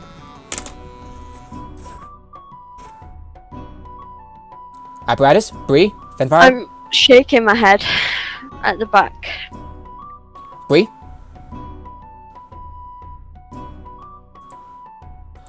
Bree. So yes.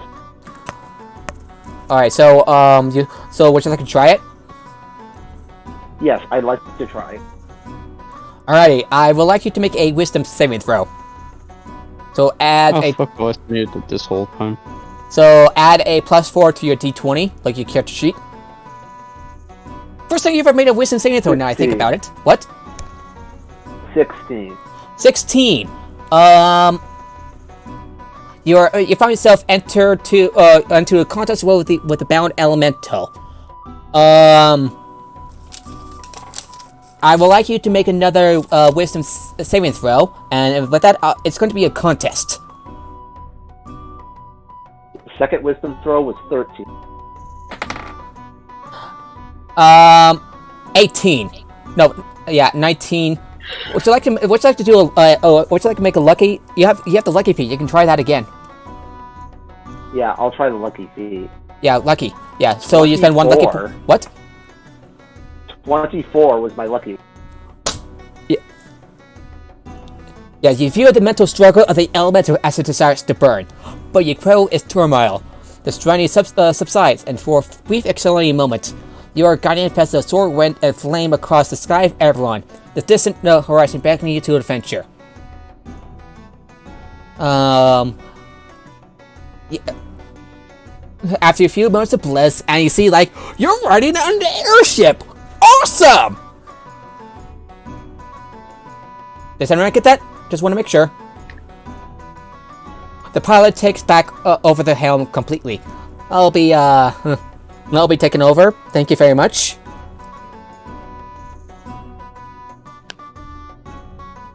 No problem at all for not burning the ship down. Few days, days pass, and a merchant vessel sundered by the lightning east of or Gallows. A passage ship splintered in the straits of Port Verge.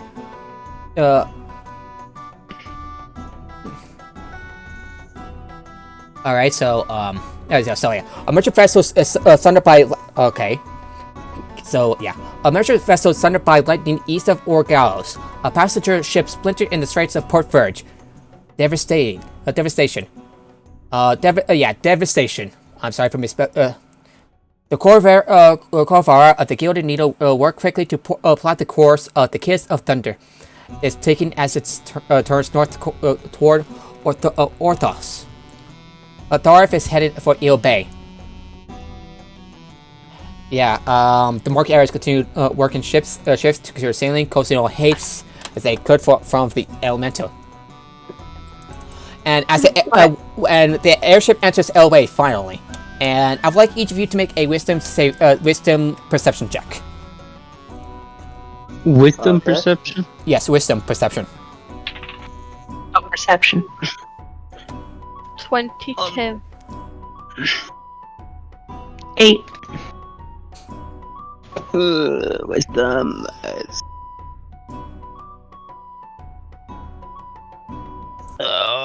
Perception, that would be 15.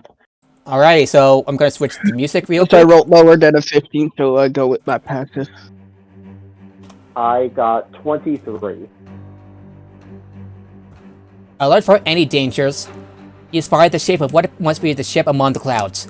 Signaling to the Londoners, your vessel begins to ascend in pursuit. Soon the kiss of thunder comes fully into view. A wider ship than the Needle. The entire ship is painted in a deep red. An air elemental powers the ship, and the ring crackles with electricity.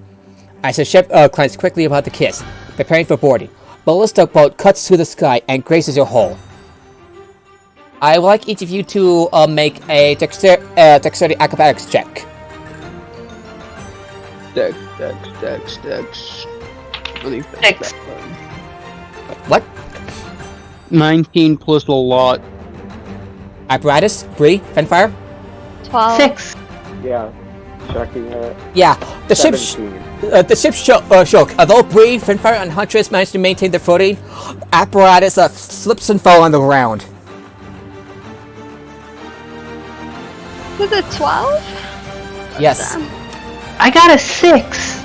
And Fenfire also falls. Like Bree Hunters maintain their footing, but Fenfire. Hunter doesn't even move an inch, just stand there. Yeah, she stands there while Bree raises himself, and Fenfire and Apparatus again stumbles and falls to the ground. Falls on the deck, prone. Oh, It's not good, is it? kind of comfortable down here, and I'm just gonna stay on the floor.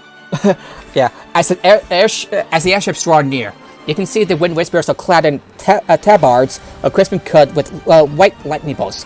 The captain stands beside the helm, her raven dress dripping beneath a tricorn cap. A long overcoat trails behind Thorif. Two gloved hands, Thorif. That's the name. That's the name of the captain I said earlier. Two gloved hands rest upon her hips, and a pale pseudo dragon rests upon her shoulder. She raises a hand and it crackles with lightning as she kneels to find the lightning through the arcane matrix of the vessel. She commands the Lander Exorite at the helm to awaken the storm. An electric treble ripples through the ship, and before their elemental ring bursts with blue and white radiance. The clouds immediately begin to darken. The winds howl, and the skies open to torrents of rain as Darif summons the hurricane with the power of the adjusted ether vein. So the Gilded Needle fights against the hurricane, drawing closer enough to be over the deck of the Kiss of Thunder. 50 feet above the stolen airship. I'd like all of you to roll initiative as you prepare to board the ship. 14. Oh, yeah. 15. I actually rolled low.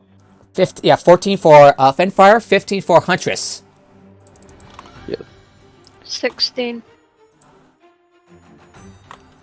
Bree? I'm quickly grabbing stuff on my phone so I can just sit down in bed because my back hurts. Got it. There you go. I got everything ready. Alright, got it. Don't worry.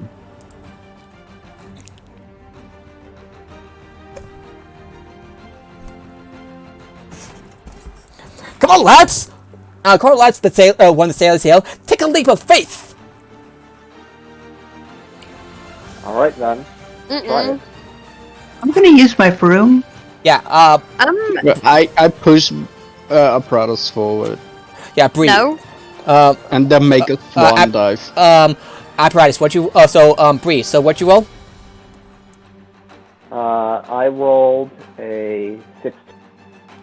16? Yep. Bree, apparatus, I would like you to, apparatus dexterity modifier is higher, so she goes, so they go first. Okay.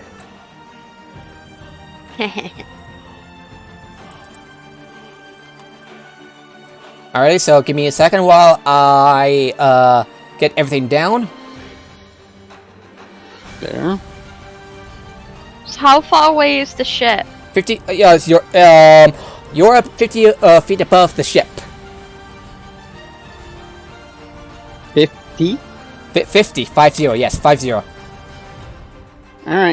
And the Huntress sailors rolled a 12.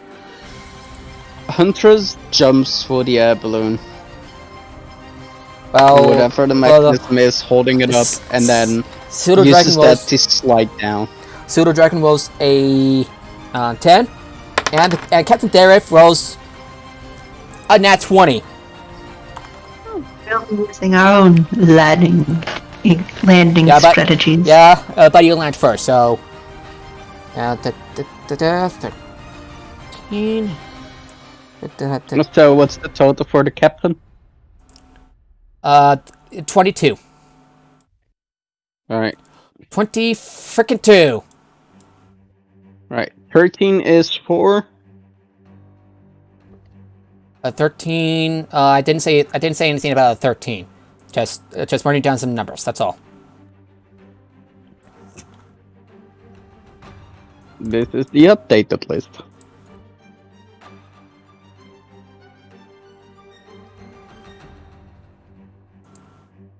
Sailors. This is one of the times Huntress isn't actually up front. Yeah, unfortunately for you. Unfortunately. Yeah, for my assassin feat. But hey, it was bound to happen someday. Indeed. So, I'm still a fucking killing machine. yes, It's you like are. one of those action points or hero points or whatever. I don't think they're used for initiative. Sorry. I have a giant plus. Yeah. 4. So apparatus goes first. Lands with a so while Fire hops on her broom and flies to the ship. Yeah. Apparatus, Bree, and Huntress falls down. Falls and I assume you use the feather token. The feather token? Yeah. 50 feet though? They activate after 20 feet. Can we choose not to use them though? It's automatically used. Oh. Okay. Although, I guess it might not activate if you already cast Featherfall. You might not have the velocity to activate it. I mean, I think Hunters could take the full dive. I won't recommend against it. Nah, he's gonna use the token. You might just smash through the enemy ship. I Right. mean, I'm heavy. I'm tall. I'm an assassin. I might as well land on somebody and just Assassin's Creed it. Take no damage because I kill somebody. Jumping off a cliff in Halo and assassinating to negate the fall damage. Yep, exactly. Right. Huntress does aim for a body, so that when she lands, she will assassinate somebody. Yeah, the land. Okay, so land at the helm close to you. We will hold them off on deck. You are fight to the Eberron 2 decks down, and with that, the sailors around you begin to leap overboard and plummet to the ship below. Take a leap of faith! One of them yells. Captain there of Howls and Fury as the Landars begin to board their ship. You will never have it! The Dragon Dracomite that twists up the side of the half-elf's face glows red. Hand out thrust, she launches a bolt of red energy at a land as she slides down a rope toward the thunder. The energy crackles and the lifeless air falls towards the eel bay below. The air takes off, the pseudo dragon on the shoulder, abandoning the helm to flee below deck. Pseudo dragons are fucking nice, by the way. I couldn't find the spell Find Familiar, but I want that for Huntress. Yeah, so, yeah, by the way, does anyone... So, Bree has a rope of climbing. Bree has a rope of climbing. The rest can, like, safely glide down. Bree, would you like to use your rope of climbing? Oof. Excuse me. Bree, you there? Yep. So, how would you want to get down? Feather token or your rope of climbing? I'll do climbing. I think that'll be the safest. Safest. Roll an ace athletics check. Alright, checking my stats real quick.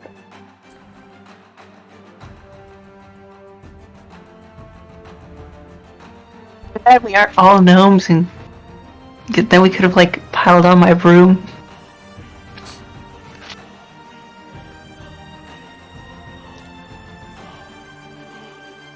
Alright, I got 19.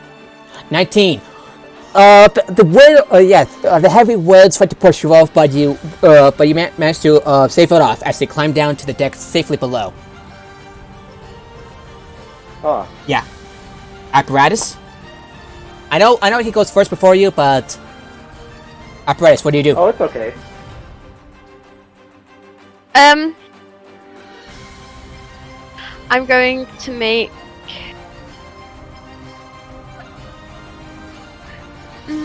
I'm going to make my first ballista, so I'm going to make Alexander.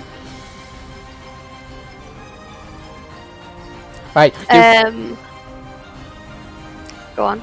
Okay, so you make Alexander as you make your way down with the feather token, right? Mhm. Right, and it lands beside you.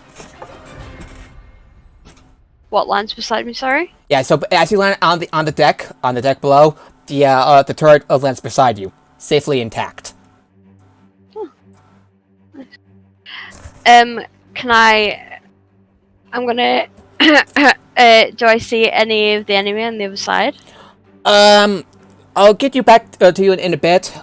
So Fire and Huntress. Huntress.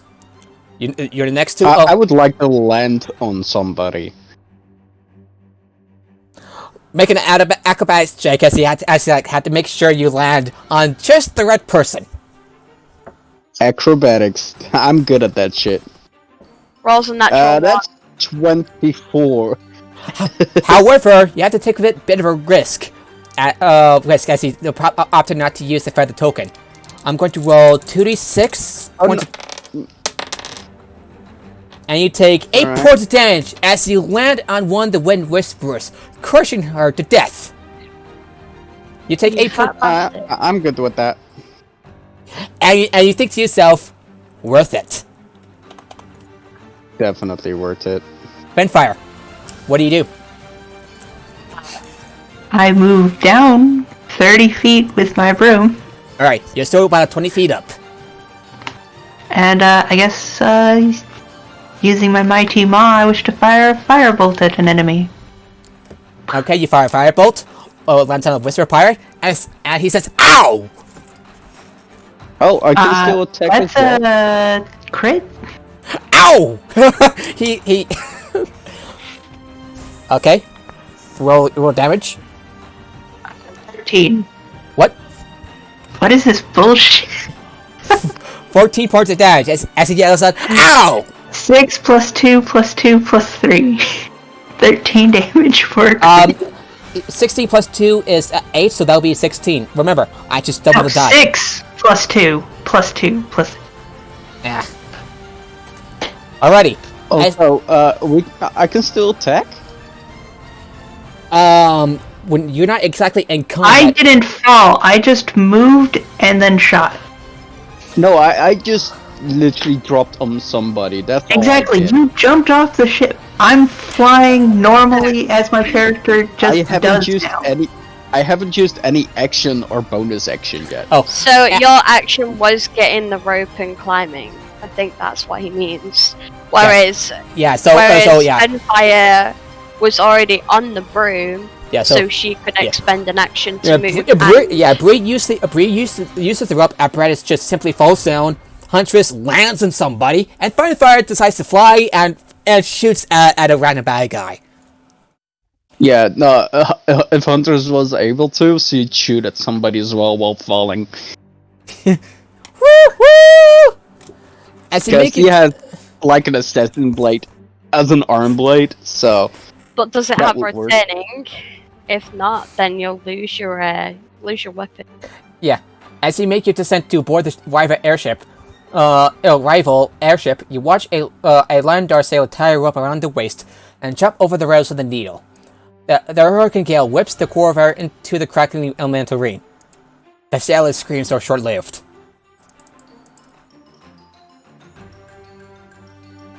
Just really good at killing things. Yes, and as you land, you see like a crossbow bolts like flying from the crossbows from about 14 Wind Whisperer pirates, around the same number as the 14 Larandars who have survived the landing. And you only have about only have a little bit of time to get to your objective and everything else. So. Oh, as soon as Huntress lands, he would just use her I can bonus apparently action to get fit them to about block any 16 effective. starving kobolds on my broom.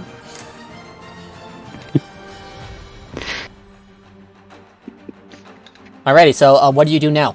Do you go after the captain? Sure. Yeah. Look at the first picture of the Athena I sent you. So, Oh shit, I have to look at it.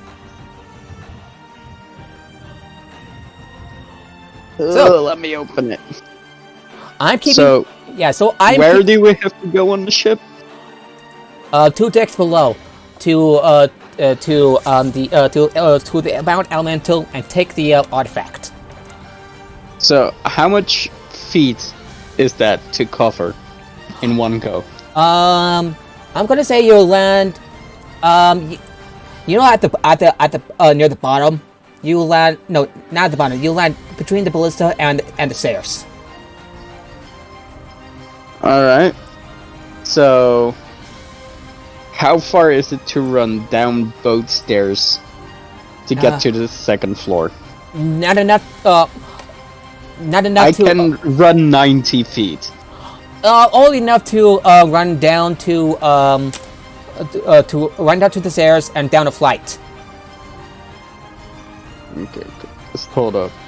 Every square is 5 feet, right? Yes.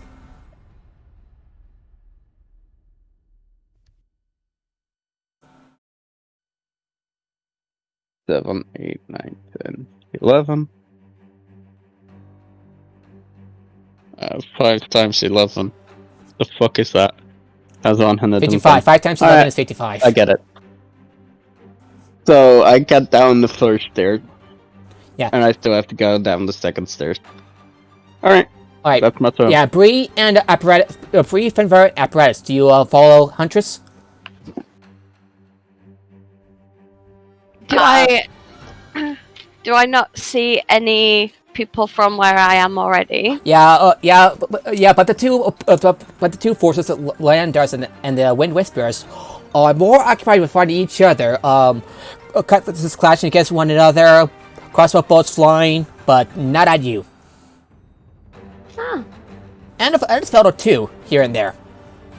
Closer to the other ship, can I find a perch where I can get higher so I can look over and get an advantage on seeing people on my perception? There's the pilot's deck on the slide deck, but could I get there with my movement? yeah. However, Huntress, by the way, as you make your way down, you see one of the Wind Whisper pirates stand blocking the door leading below deck, which has been barricaded. Would I be able to still attack him? Go ahead. Alright. I bet he doesn't Hey, isn't surprised. he is expecting you. Just saying. Right, so no advantage. Natural 20! I'm laying in bed rolling on my phone. The first roll I ever did on my phone. 20 is a 24-27. 27 points of damage. With your rapier. No, that's the roll. I rolled a natural 20. Damn. Okay, so roll your damage. 16, because I can't add a sneak attack, I believe. Yeah. What are you attacking with? Your rapier or? Yeah, my silver rapier. Yeah. He feels like a sudden, a sharp pain in his stomach. Looks down and he finds rapier plunging into it. Your rapier. Oh wait, he hasn't taken a turn in combat yet, so I have advantage. So that would be sneak attack. Alrighty, go ahead. I just checked to make sure. Yeah, he hasn't taken a turn so yet. I'm gonna count that. Just to move things along. So 26 extra points of damage. Oh. Okay, you're now in combat, and he is surprised, actually. Right? Yeah, I believe Bree is apparatus. Are you with the party, or are you trying to look above? I'm. Yeah, like, actually, you get a good viewing of getting where. above. Actually, you get a pretty good viewing of where you stand. You see about like 14 on each side. 14 each side, like each opposing force, like say 14 Wind Whisper pirates and 14 of members of House Landor. Like So with my height advantage, do I see the person staring on the other boat? You'll also see a pilot above. You also see a pilot who is running the ship. Can I attack that one Up to you. with my cannon, please? Go ahead. Okay.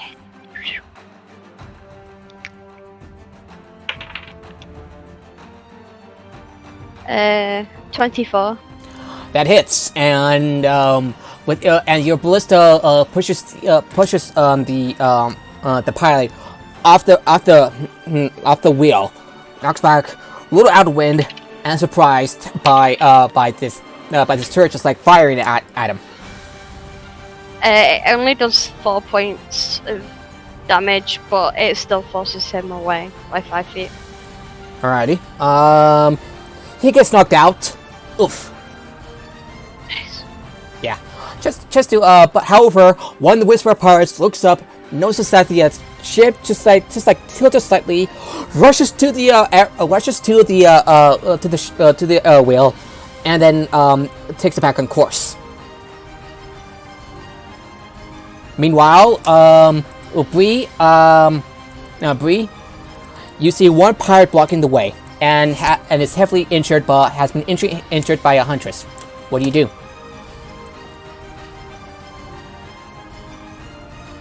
Yeah. Probably a good time to use your superior die. Okay, I'll use that then. Right, what are you gonna use? I see menacing attack. Yeah, menacing attack and distracting strike. What's the second one again? Distracting strike. Distracting strike. Distracting, Okay. yes. Just make an attack roll. All right. Plus 11, right? Yes. With this? 18. 18 hits. Roll your damage. So 2d8 plus 9. Odds are good. All right. 2d8 instead of 1? Yeah, 2d8 because you spent a superior die. Oh, okay. 12. 12? Like, 12 from what? So 12, so 12 from the die, so... Yeah, is it like 12 in total? 12 in total. You slice at him and it's like, ah! And he seems a bit out of it. He is considered distracted. And he's not looking too good there. Yeah, Huntress, you're up. Alright, so And I'd yes, like to strike the guy again if he's still standing. he's still standing, and yes, roll with advantage. Alright, with advantage. As a bonus action, I'll activate Green Flame Blade, so I do an extra 1d8 fire damage. Ooh, this is going to get interesting. 25 does it, I think. It hits, yeah. Alright, so... that's 9 plus... but let me roll! Jesus Christ, game. Thank you. Plus 5 fire damage. Oh, and sneak attack. Yeah, I say that guy's dead. Oh yeah, he's dead. Yeah. Another 9 extra Yeah, damage. your blade is now using green flame as you launch again at the pirate. Finish him off good. All that stands to you now is this barricaded door. I have no actions left to break the That barricade. part of combat is over. So, Bree, since Alright, I'll break open it. roll an athletics check. Actually, let Bree do it what because check? yeah, athletics check. Actually, would you like? I want to try that. All right.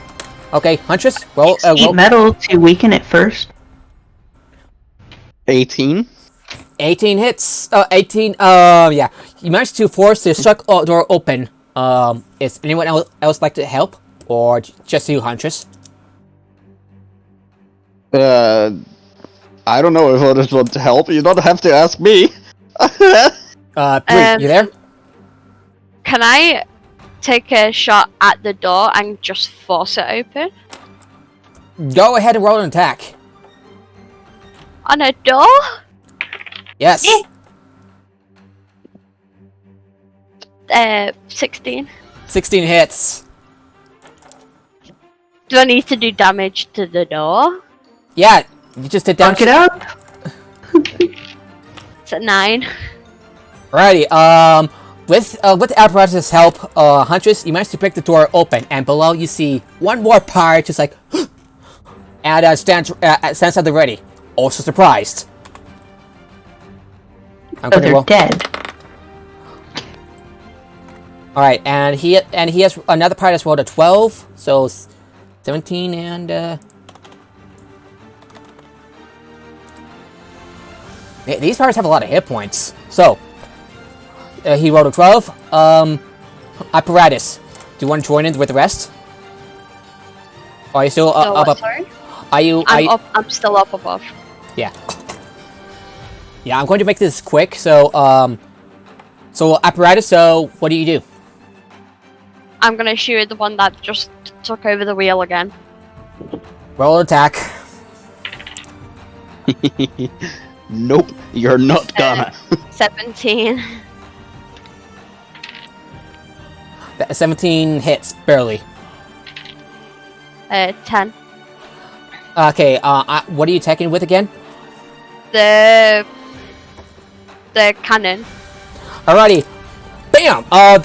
Your cannon fires a beam of force, knocking this pirate back up off his feet, and he lost his grip on the wheel, and the ship starts to tilt again. And I'm glad Huntress is good at acrobatics.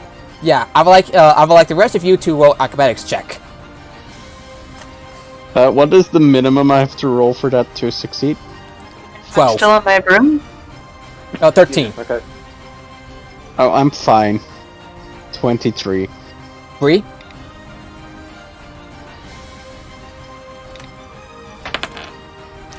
The part you're fighting makes the check. Bree? Finfire? Do I still need to make it if I'm still on my broom? Fair enough. So Bree, make an acrobatics check. Bree, you there? Hang on a sec.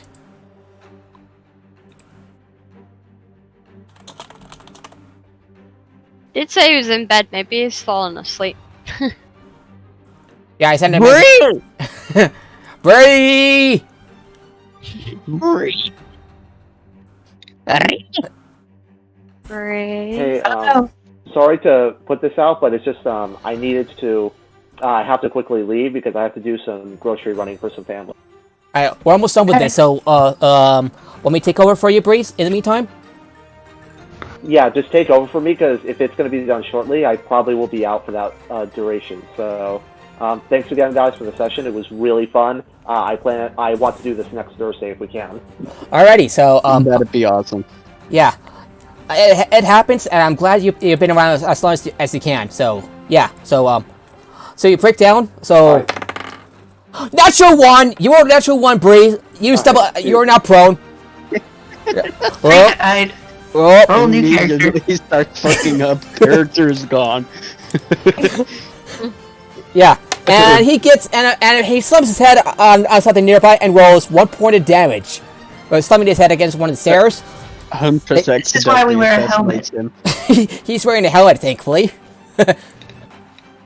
This is why you don't want Huntress next to you. She might accidentally assassinate you as he falls over. Yeah. And do like 53 points of damage in one go. Yeah. The pirate will try to attack Bree, who's kind of down and prone, and he attacks with advantage. Oof. Good luck. Misses.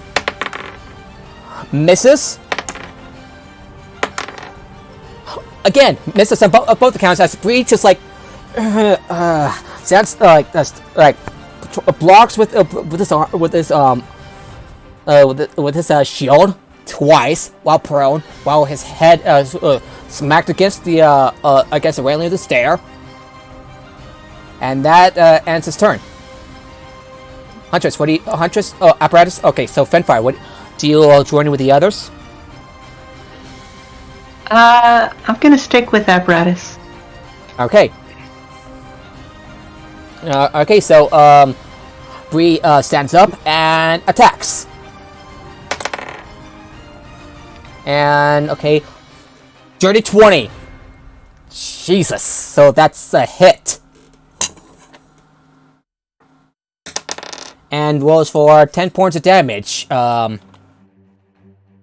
these guys have a lot of hit points.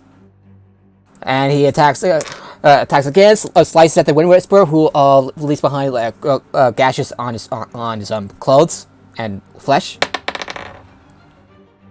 Unfortunately, 15 misses as the Wind Whisperer pirate deflects with his cutlass.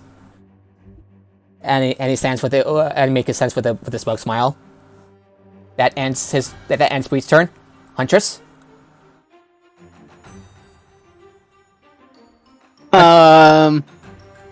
Okay, so there's this guy over Bree right now, right? Yes.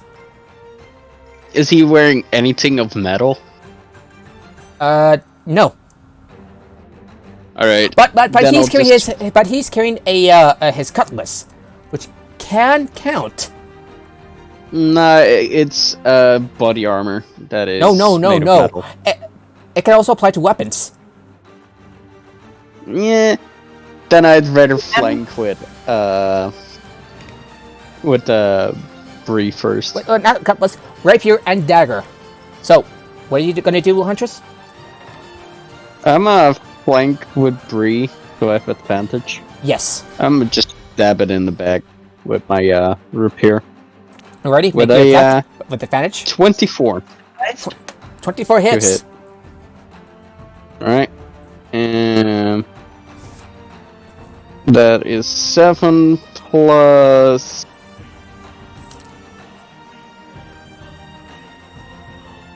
That's 18 points of damage.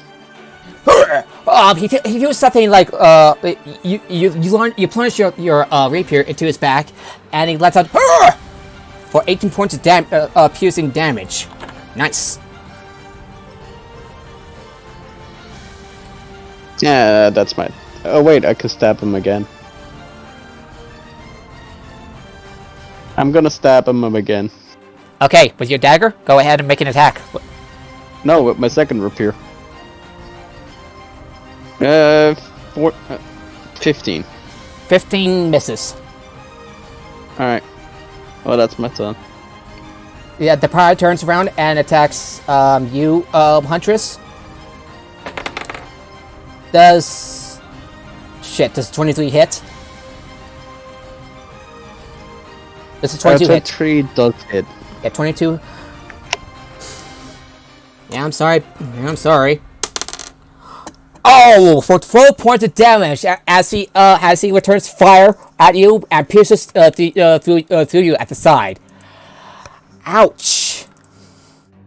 How many damage? 12 points of piercing damage, and attacks you with his dagger for. Yeah, it hits. It hits for 23 points for 23, and rolls 8 points of damage. He pierces both his dagger and his rapier at you. Uncanny dodge. The 12 points, half of d6 will only take 14 total. Yeah, so 20 points of damage total.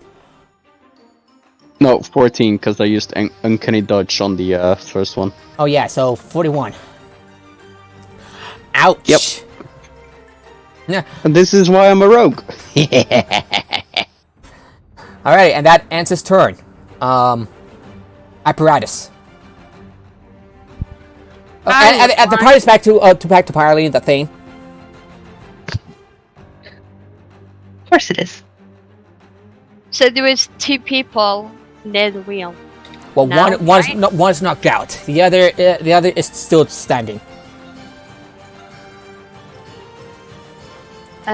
Is there any more that are near that area? Just that guy, and you have a feeling that more might pop up. You know, more will be disengaging and try to correct the course.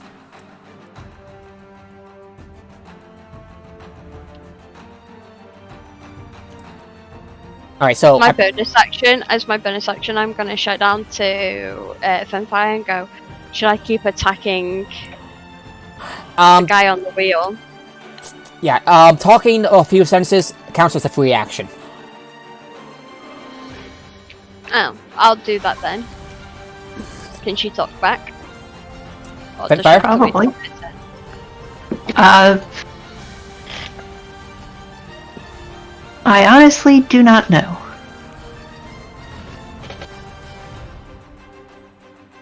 What's the Either that or try to help our guys.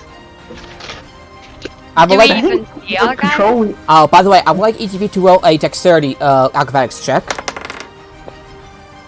Ooh, he's going. Bree's going to spend another luck point, Oh, And makes it. Huntress makes it. and and makes it.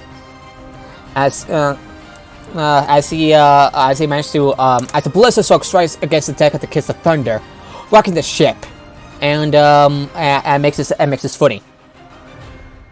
Except for Fenfire, because she's still high above. Flying. 17. Okay, yeah, so keep attacking the guys going to the wheel. I have an idea. Alright, so, Put apparatus. some grease around it. Okay, I'm gonna aim for the guy on the wheel again. 21. That hits. 11.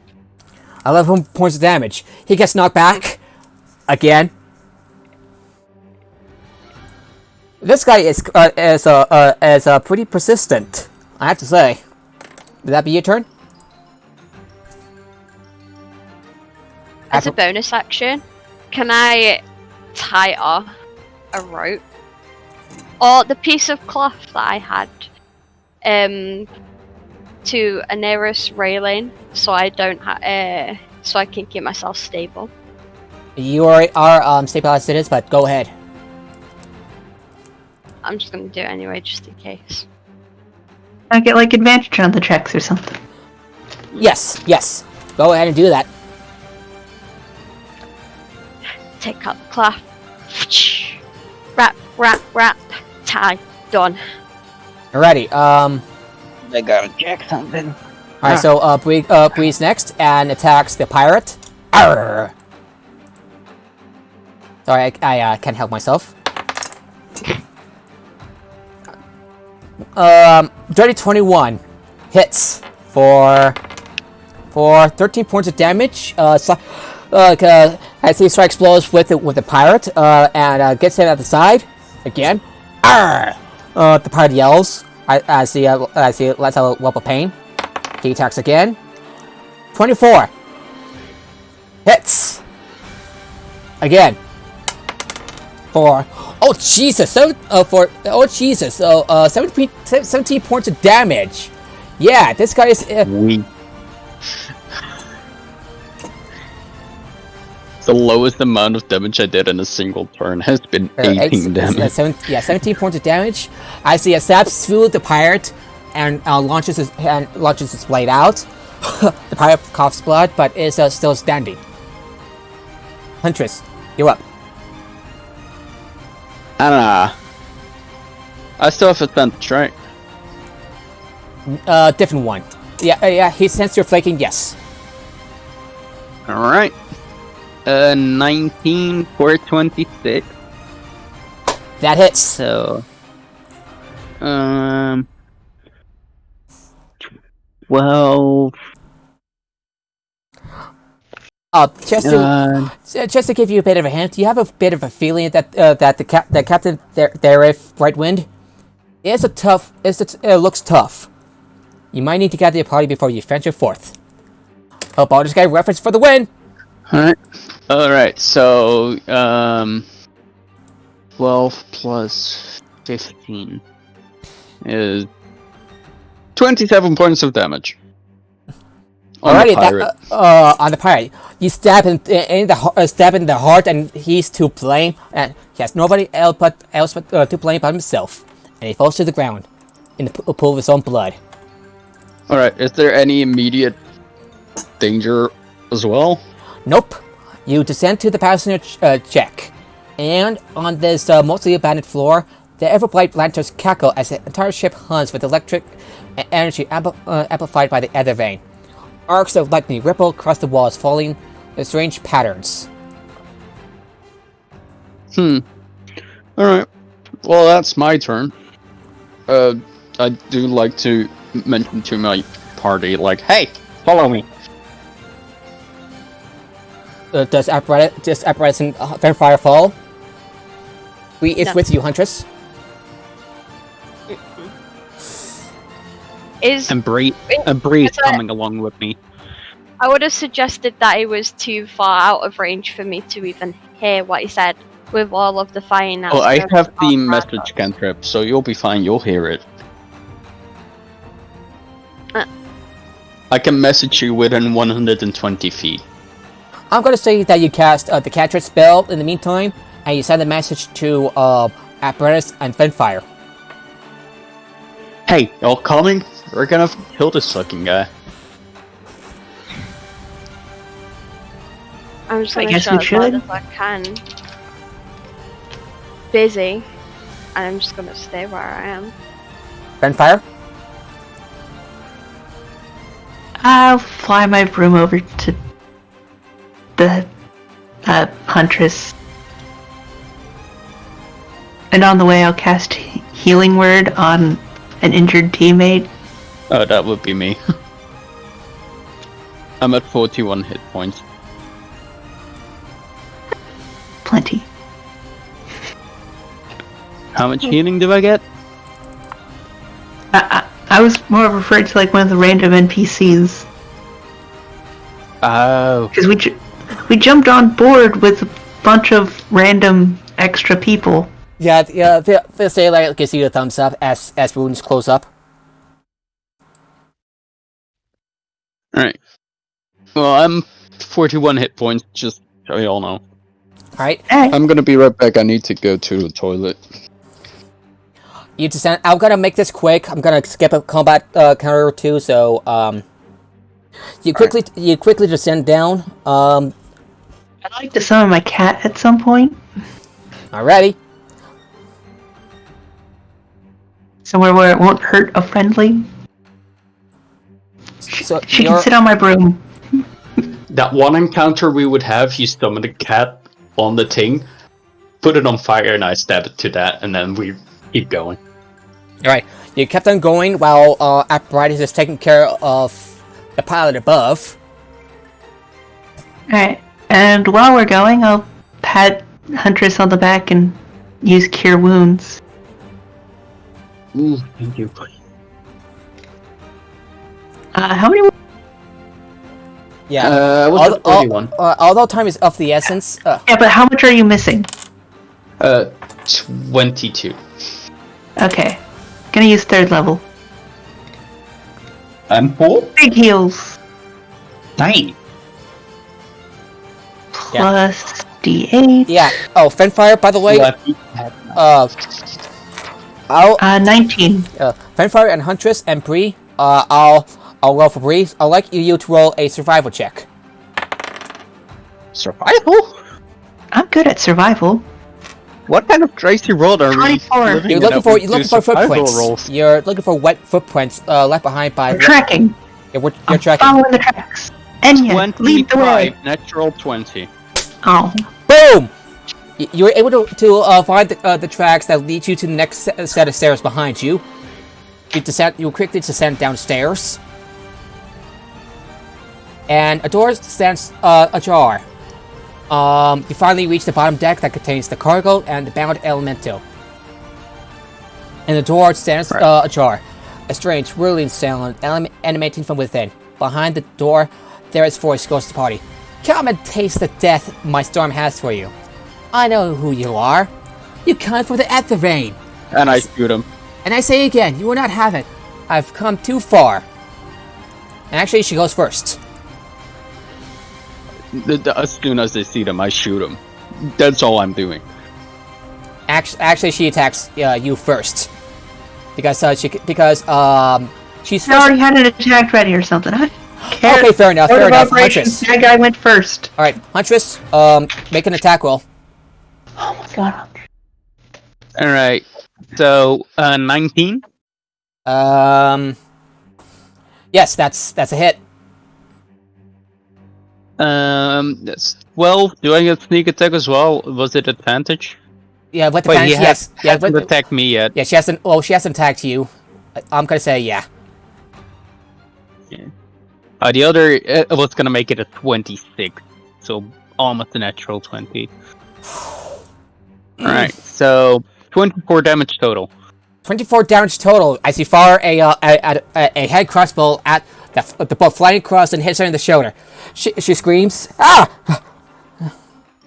Now, what I don't like it when you keep talking.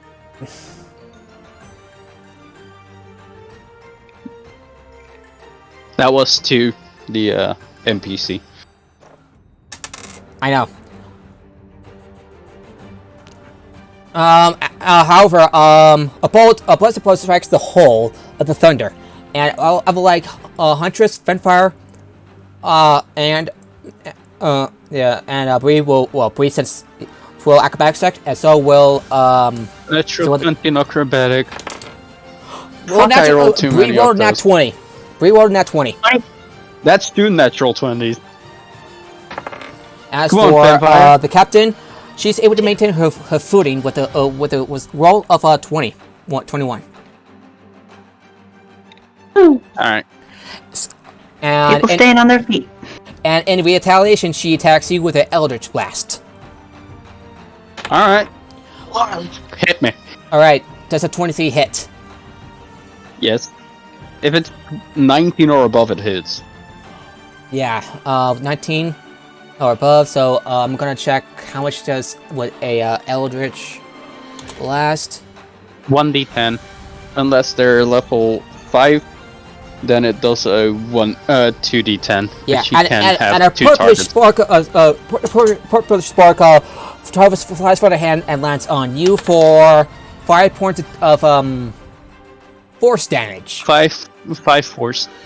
I've played Warlocks. They're fucking amazing. I'll Also let. highly likely that she would take Agonizing Blast if she has the chance to add the Charisma mod. Alrighty, so that ends her turn. So you know, you're about on scale with a crossbow. So Bree charges in and attacks Captain Dareth Brightwind with another distracting strike. And spends another superiority die. A dirty 20 hits for 5, 11. Just for information, are they wearing metal armor? No. Why is nobody wearing metal armor? Not even scale mail? As captains? Yeah. Others, they want to be sneaky. Yeah. So Off the he smacks her across the face with the back of his hand. Bam! With the flat sword, dizzying her for a bit. And she's now considered distracted. He attacks her again with an 18. Yeah, she has already cast Mage Armor. Yeah, with an 18 also hits for 15 points of damage. Yeah, 15 points of damage. She slices at her, blood trailing off from your leave behind a trail of blood as it falls on the ground, and a gash on her person. Alright, so she's not level 5 yet. Awesome. Was it Actually, the purpose to multi-class? capture? Was it the purpose to capture her or to kill her? Up to you. All right, I know. So they're I'm dead. She's a 14. doing. Okay, she's actually pretty high level for a spellcaster. All right. Yeah, And multi-class is the thing. alrighty, and he's going to use combat burst. What's it called again? Action Surge? Action surge, and it's going to attack 2 more times as part of a bonus action. 28. That hits for 12 points of damage. I see just like slicing her up, messing her up real good. Oh yeah. He rolled a natural 1, but he's going to use another luck, another use his lucky feat, Point. and spend a point, and it's going to and turns into a 25. He stumbles a little bit, but he recovers quickly and plunges at her with his sword for 13 points of damage. Swung, and he was going to miss, but then the ship suddenly shifted and cut off her head. Yep. Yeah.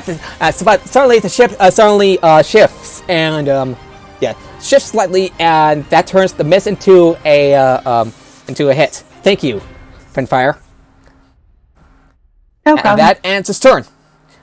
Apparatus. I'm still attacking that wheel. It's still shooting that pilot. Yeah. Shooting the second pilot. So make an attack. Natty 20. 30 or natural? Natty. Okay, so 30, Nat. 20.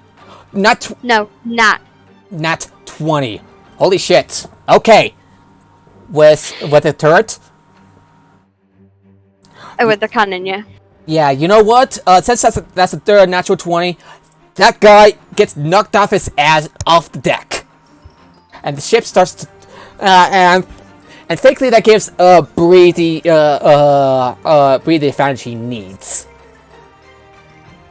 Would that be your turn? Yeah. Huntress, you're up. Alright, I'm fucking pissed at this bitch. And I woke up and dumped a chromatic orb right in her fucking chest. Yeah, and she yells out, "Only I understand the whim of the storm! I hear calling the fury answer me! Hark! Hark!" Alright, 19 plus what? That hits. 24. That hits. Alright, so I'm casting it. Holy shit, that's a high roll. That's 22. Let me choose the damage real quick. Thunder damage. Fuck you, I'll chuck you into reality. How do you want to do this? I wanna... What damage are you? My blackened hand starts shooting, creating an orb of black thunder. And I dump it right into her fucking chest, and the thunder starts... gets into her body. And then slowly her body starts cracking from the lightning thunder. Would you spare her or kill her? Kill her. Yes. That's As it does that, her body starts to basically shatters, starts to glow from the lightning build up in her chest, and explodes. Back to fucking reality. A note, that'd be lightning damage, not thunder. Yeah. Thunder is sound. The pseudo dragon tries to flies off as this happens. That be your turn? If the pseudo dragon flies off, they're leaving my attack range, so I'll fucking stab them with my rapier. Like a fork midair. Alrighty, make an attack. 20. That hits. Would it be at advantage or not? No. Alright, then it's just 9 damage. Yeah, To you the dragon. stab through the pseudo dragon, and its last breath leaves its body. Why did we kill it? That's up to you. Did you kill it, No. or I'm asking why. Incapacitated. did you I also? don't want to kill dragons. Do you also want to incapacitate the captain, or did you just kill her upright? Just want to make sure. Kraken I said, killed the captain. I and was then pissed you off at the captain. attacked the cat-like dragon. Yeah, and I want to keep the cat-like dragon. Yeah, it's not gonna go play well with you, you know. Just saying. I mean, their choice is being a shark lick or being my pet. it basically. Take it. I'm not mean. What the fuck do you mean? You just beat it with a sword. No, repair. It's refined. Still civilized bullcrap for killing. I mean, Yes. morals are out of the question with Huntress, but you should know that by now. Yeah, but normally you're not fucking up animals. chaotic neutral, okay? She does whatever she wants to think. Just doing whatever you want is evil. I mean, she is leaning towards evil more than good. You should have noticed that by now. Normally you're not fucking with animals. I really should have said this tip of the airship is where the Kyber Star is housed. This is the heart of the vessel. Lightning dashes along signals on the floor and walls, chasing a complex arcane matrix that directs the elemental through the ship. A large blue Kyber shard is nested in the center of the room with an impressive gilded cage. Some glows with an impulsing Mercurian light. In front of the cage, the other thing has been installed with makeshift conduits of copper and brass. This artifact you seek resembles a combination of an orrery and an astrolabe. Beams of metal spin around each other, studded with tiny cyberus dragon shards. Where a normal device would glow gently with the indication of planet abnormalities, this device spins wildly and whirs at incredible speeds.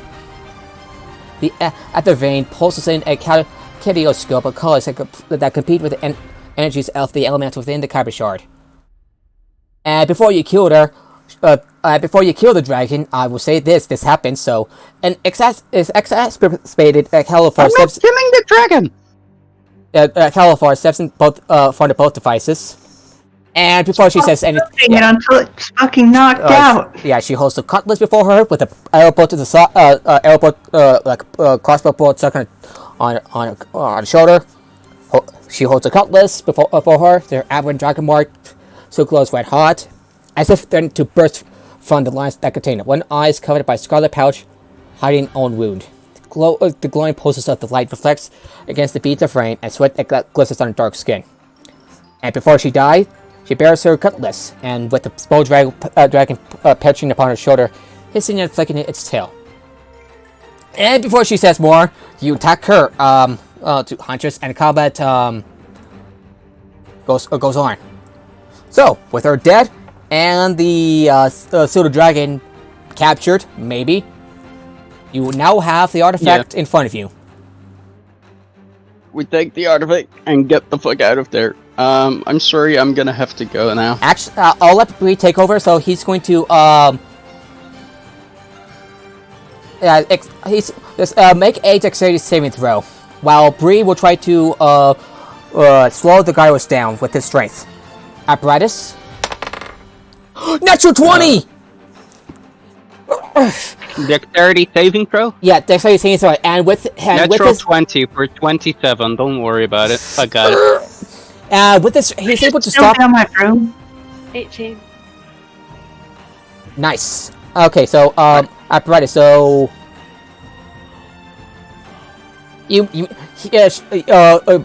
Bree and Huntress managed to slow it down. While apparatus arrives in time, I would like you to either and apparatus. You see like the dead captain on the floor, and you see Bree and Huntress managing to slow down the gyros. All right, I gotta go now, guys. Alrighty, I'll let you know what you get. We'll see you guys. I'll let you know Thank you. I'll let you know what you get. See ya. See you guys. See ya. So apparatus. What will you do now? Can I attempt to help them stop them? You can. They basically stop the gyros. All that's left for you is to claim the ether vein. Oh, okay, then I'll just take it. You can either roll make an intelligence thieves tools or an arcana check. And since you have double the proficiency with thieves tools, I recommend you do that because tool expertise, man. Tools expertise. So 11, yeah. So 11 total, plus 11. Holy crap! 27. 27. You were able to remove the artifact from its makeshift housing unit without disrupting the arcane matrix of the Kiss of Thunder's bound air elemental. Oh, goddamn. And you were able to figure out how to uninstall the jury-rig device effectively as well. With Now that I've got it, what does it look like?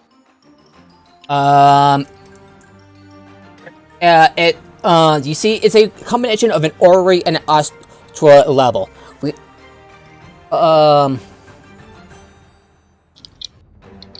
Yeah, it pulsating in a kaleidoscope of color set that compete with the energy cell elemental within the kyber shard. It's a kyber shard, basically. Purplish. With careful attention to the energies flowing through the matrix, you are able to remove the ether vein from this makeshift housing unit without disrupting the arcane matrix of the Kiss of Thunder's bound elemental. You have it. The other thing is yours. The winds outside start immediately start calming, and much to your relief, the carbon shard containing the elemental glows peacefully before you. Perhaps the kiss of thunder will live to another day. And by the way, it's a little heavy in your hands, weighs about like 30 pounds, slightly larger than a backpack.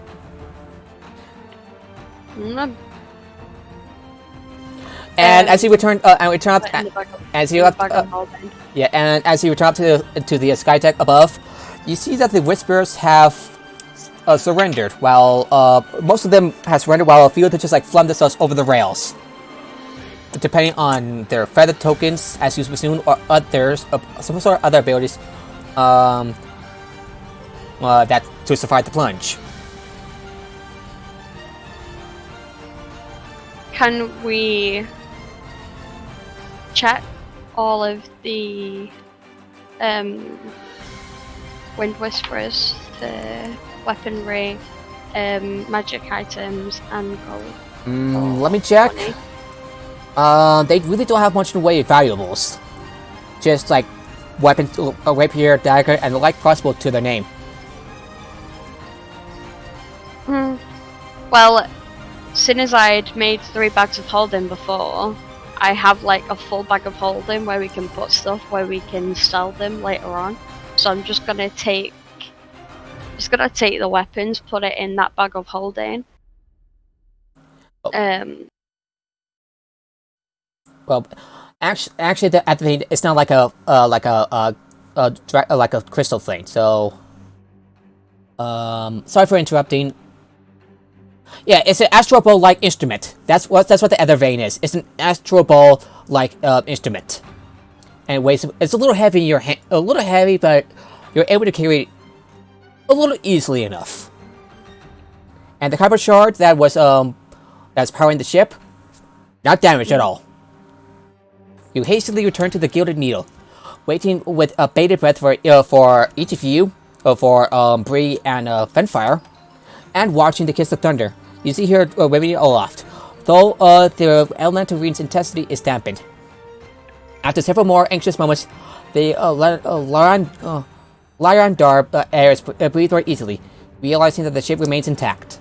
On the way over to help calm the elemental, several airs pat you on the back in appreciation for a ship preserved and a job well done. Woo! Yeah. I did nothing. Well, you did a little bit of healing. Yeah, but that's basically just... I said I did something as I went by. Yeah, I was like... It's kind of like saying you're doing something during downtime. It's like, wasn't really doing anything. Can we take control of the entirety of the other boat? So Yeah, we can but fly it back doesn't. to Yeah, it doesn't belong to you. You managed to escape the Kiss of Thunder in time with the other Ether Vein in tow. And the journey back to Regaport is SER is calm by comparison. Upon returning, Lady Elzeb de Lenandar praised the each of you for striking a telling blow against the High Prince Brightwind, and offers a party free passage back to Sharn when you're ready to leave. The High Prince Rhaegar thanks each of you for your part in helping quell the actions of pirates. And the Sea Dragons... Well, he's still not dead, is he? No, That's a different guy. no, he's not, but the High Prince Brightwind will be mourning the death of her daughter. Yeah, and We killed the family. And the Sea Dragon seen many songs, share many drinks on behalf. Huntress killed the family. Yeah, and share many drinks on behalf of you. As for the Whisper survivors, they are imprisoned in Regaport, where Rhaegar promises to turn over any excoriates to their proper houses. In addition, need to give them the shard. yes, he returned to Sharn with the artifact, and Laura herself has rewarded each of you for your efforts and deeds on behalf of the Clifftop Guild, giving each of you 600 gold each in payment for the service render. She also passes on the gift of a Quell's feather token of a swan boat. Given with gratitude from House Leander and High Priest Rhaegar. In addition, since you managed to save the ship without its destruction, you're also granted 100 additional gold each. So that brings up to 700 gold total, and a trident of a fish command as a token of their appreciation, and free passage upon one Lander vessel by sea or air to a location of your choosing. So, who wants to I'll let Bree know, and I'll let the others know, and tell them, like, So there's a trident and a swan boat. yeah, trident and the feather token, a unique one at that. Oh. Trident of fish. Feather token with a swan boat on it, and a trident of fish command. Yeah, it's a feather token of a swan boat. Let me look it up.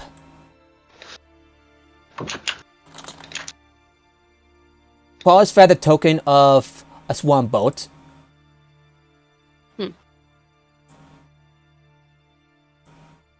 So I don't have the astral orb anymore, so I'm going to take that off of my...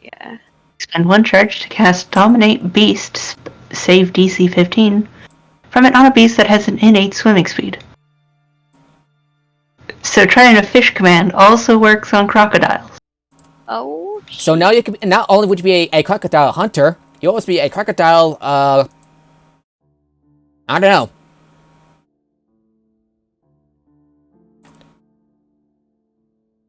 Crocodile tamer.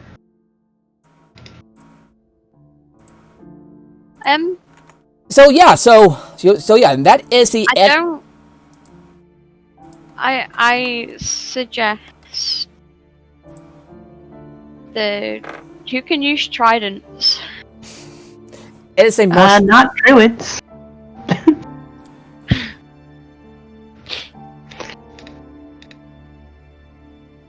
My internet's being all slow. I know fighters can, because fighters can use any weapon. Just innately. I'll let Let's see, class features. Artificers can't. They're restricted to simple weapons unless you go out of your way to learn it. Well, a trident is a martial weapon. Yep. So you can use martial weapons. Fighters, barbarians. Rogue? Maybe rogue? He's got a rapier, right? Yeah, but... Let's see... So should Skills. we give it to... Simple weapons, hand crossbows, long swords, rapiers, short swords. Rogues can't. The only party member that knows how to use a fucking pointy stick with 2 extra points is the fighter.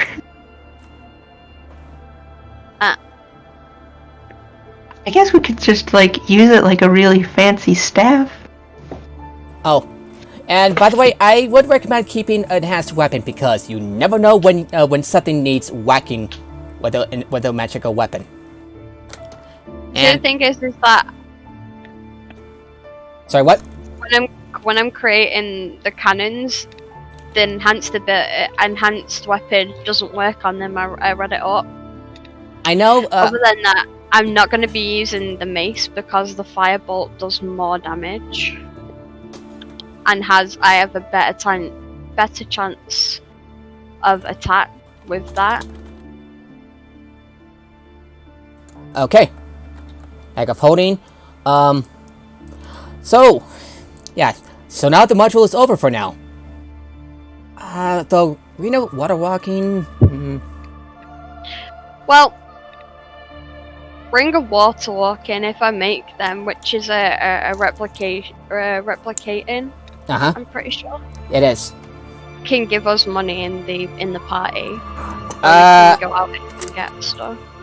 if you go over your limit of magical items, it disenchants them in order that they were enchanted. Yeah. So, Yeah. Would you be okay if you would? Which is kind of weird because this is Eberron, and Eberron's all about having magic items everywhere, so it makes sense that the artificers could just make magic items. Yeah, but it's a more of a temporary thing. So, if you're making a arena water walking in intention to sell it, it would not work. I also can just cast water walk. That's a good point. Would you also be okay if you replace? I can't swim. Actually, you kind of can. If you can swim well, if you make the athletics check, you can swim. I have bad athletics, which is only +2 on athletics. Plus, I'm heavy. Luckily, Warforged have the special option of just walk on the seafloor. Yeah, Warforged. You don't have to breathe. Yes. Would you like to replace Ring of Water Walking with, say, Enhanced Weapon? You never know when someone needs... I have never used Enhanced Weapon, and I don't think I'm ever going to use it. Yeah, Huntress has requested for Enhanced Weapon from you before, though you were off stream. Would that be okay? I'll think about it. Alrighty, so... Yeah, so remember, infusions can be, you can give infusions for other players as well. Just want to let you know. You know. 6. And with that, the Provost is one step closer to completing his Convergence Manifesto. So, how was it? That was fine.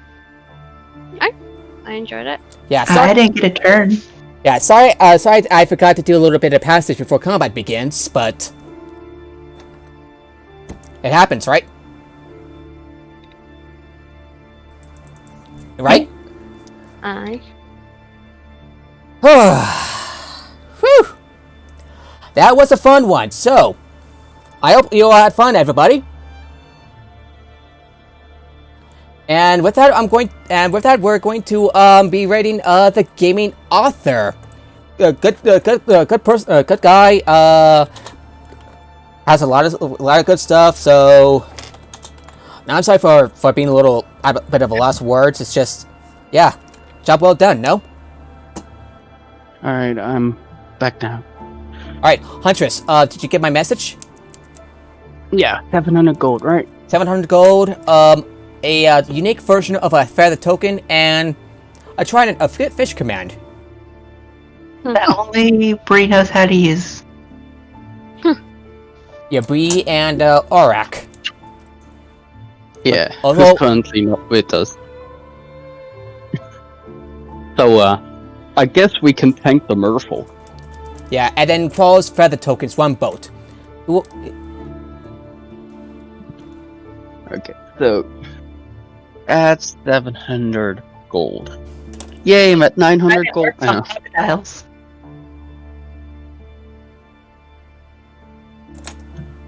Yeah, so Sorry, I had to miss out on that small bit. No worries. I used to sleep peacefully now. She's had a long day. A lot of people are being homophobic at her school. Of oh course they shit. Would you like me to Yeah. end the stream? Because we're getting to some personal stuff. Oh, So yeah. I thought you already finished. Oh yeah. I really am sorry. I'm really sorry I picked up on that. I kind of forgot myself. So anyway, so I'm No gonna- worries. It's all good. Stop homophobia. We're yeah, all human. We all bleed the same. yeah. So anyway, I would like to say have a good day to everybody. Don't forget to love each other. We're all humans, right? Bye bye. We're only human after all.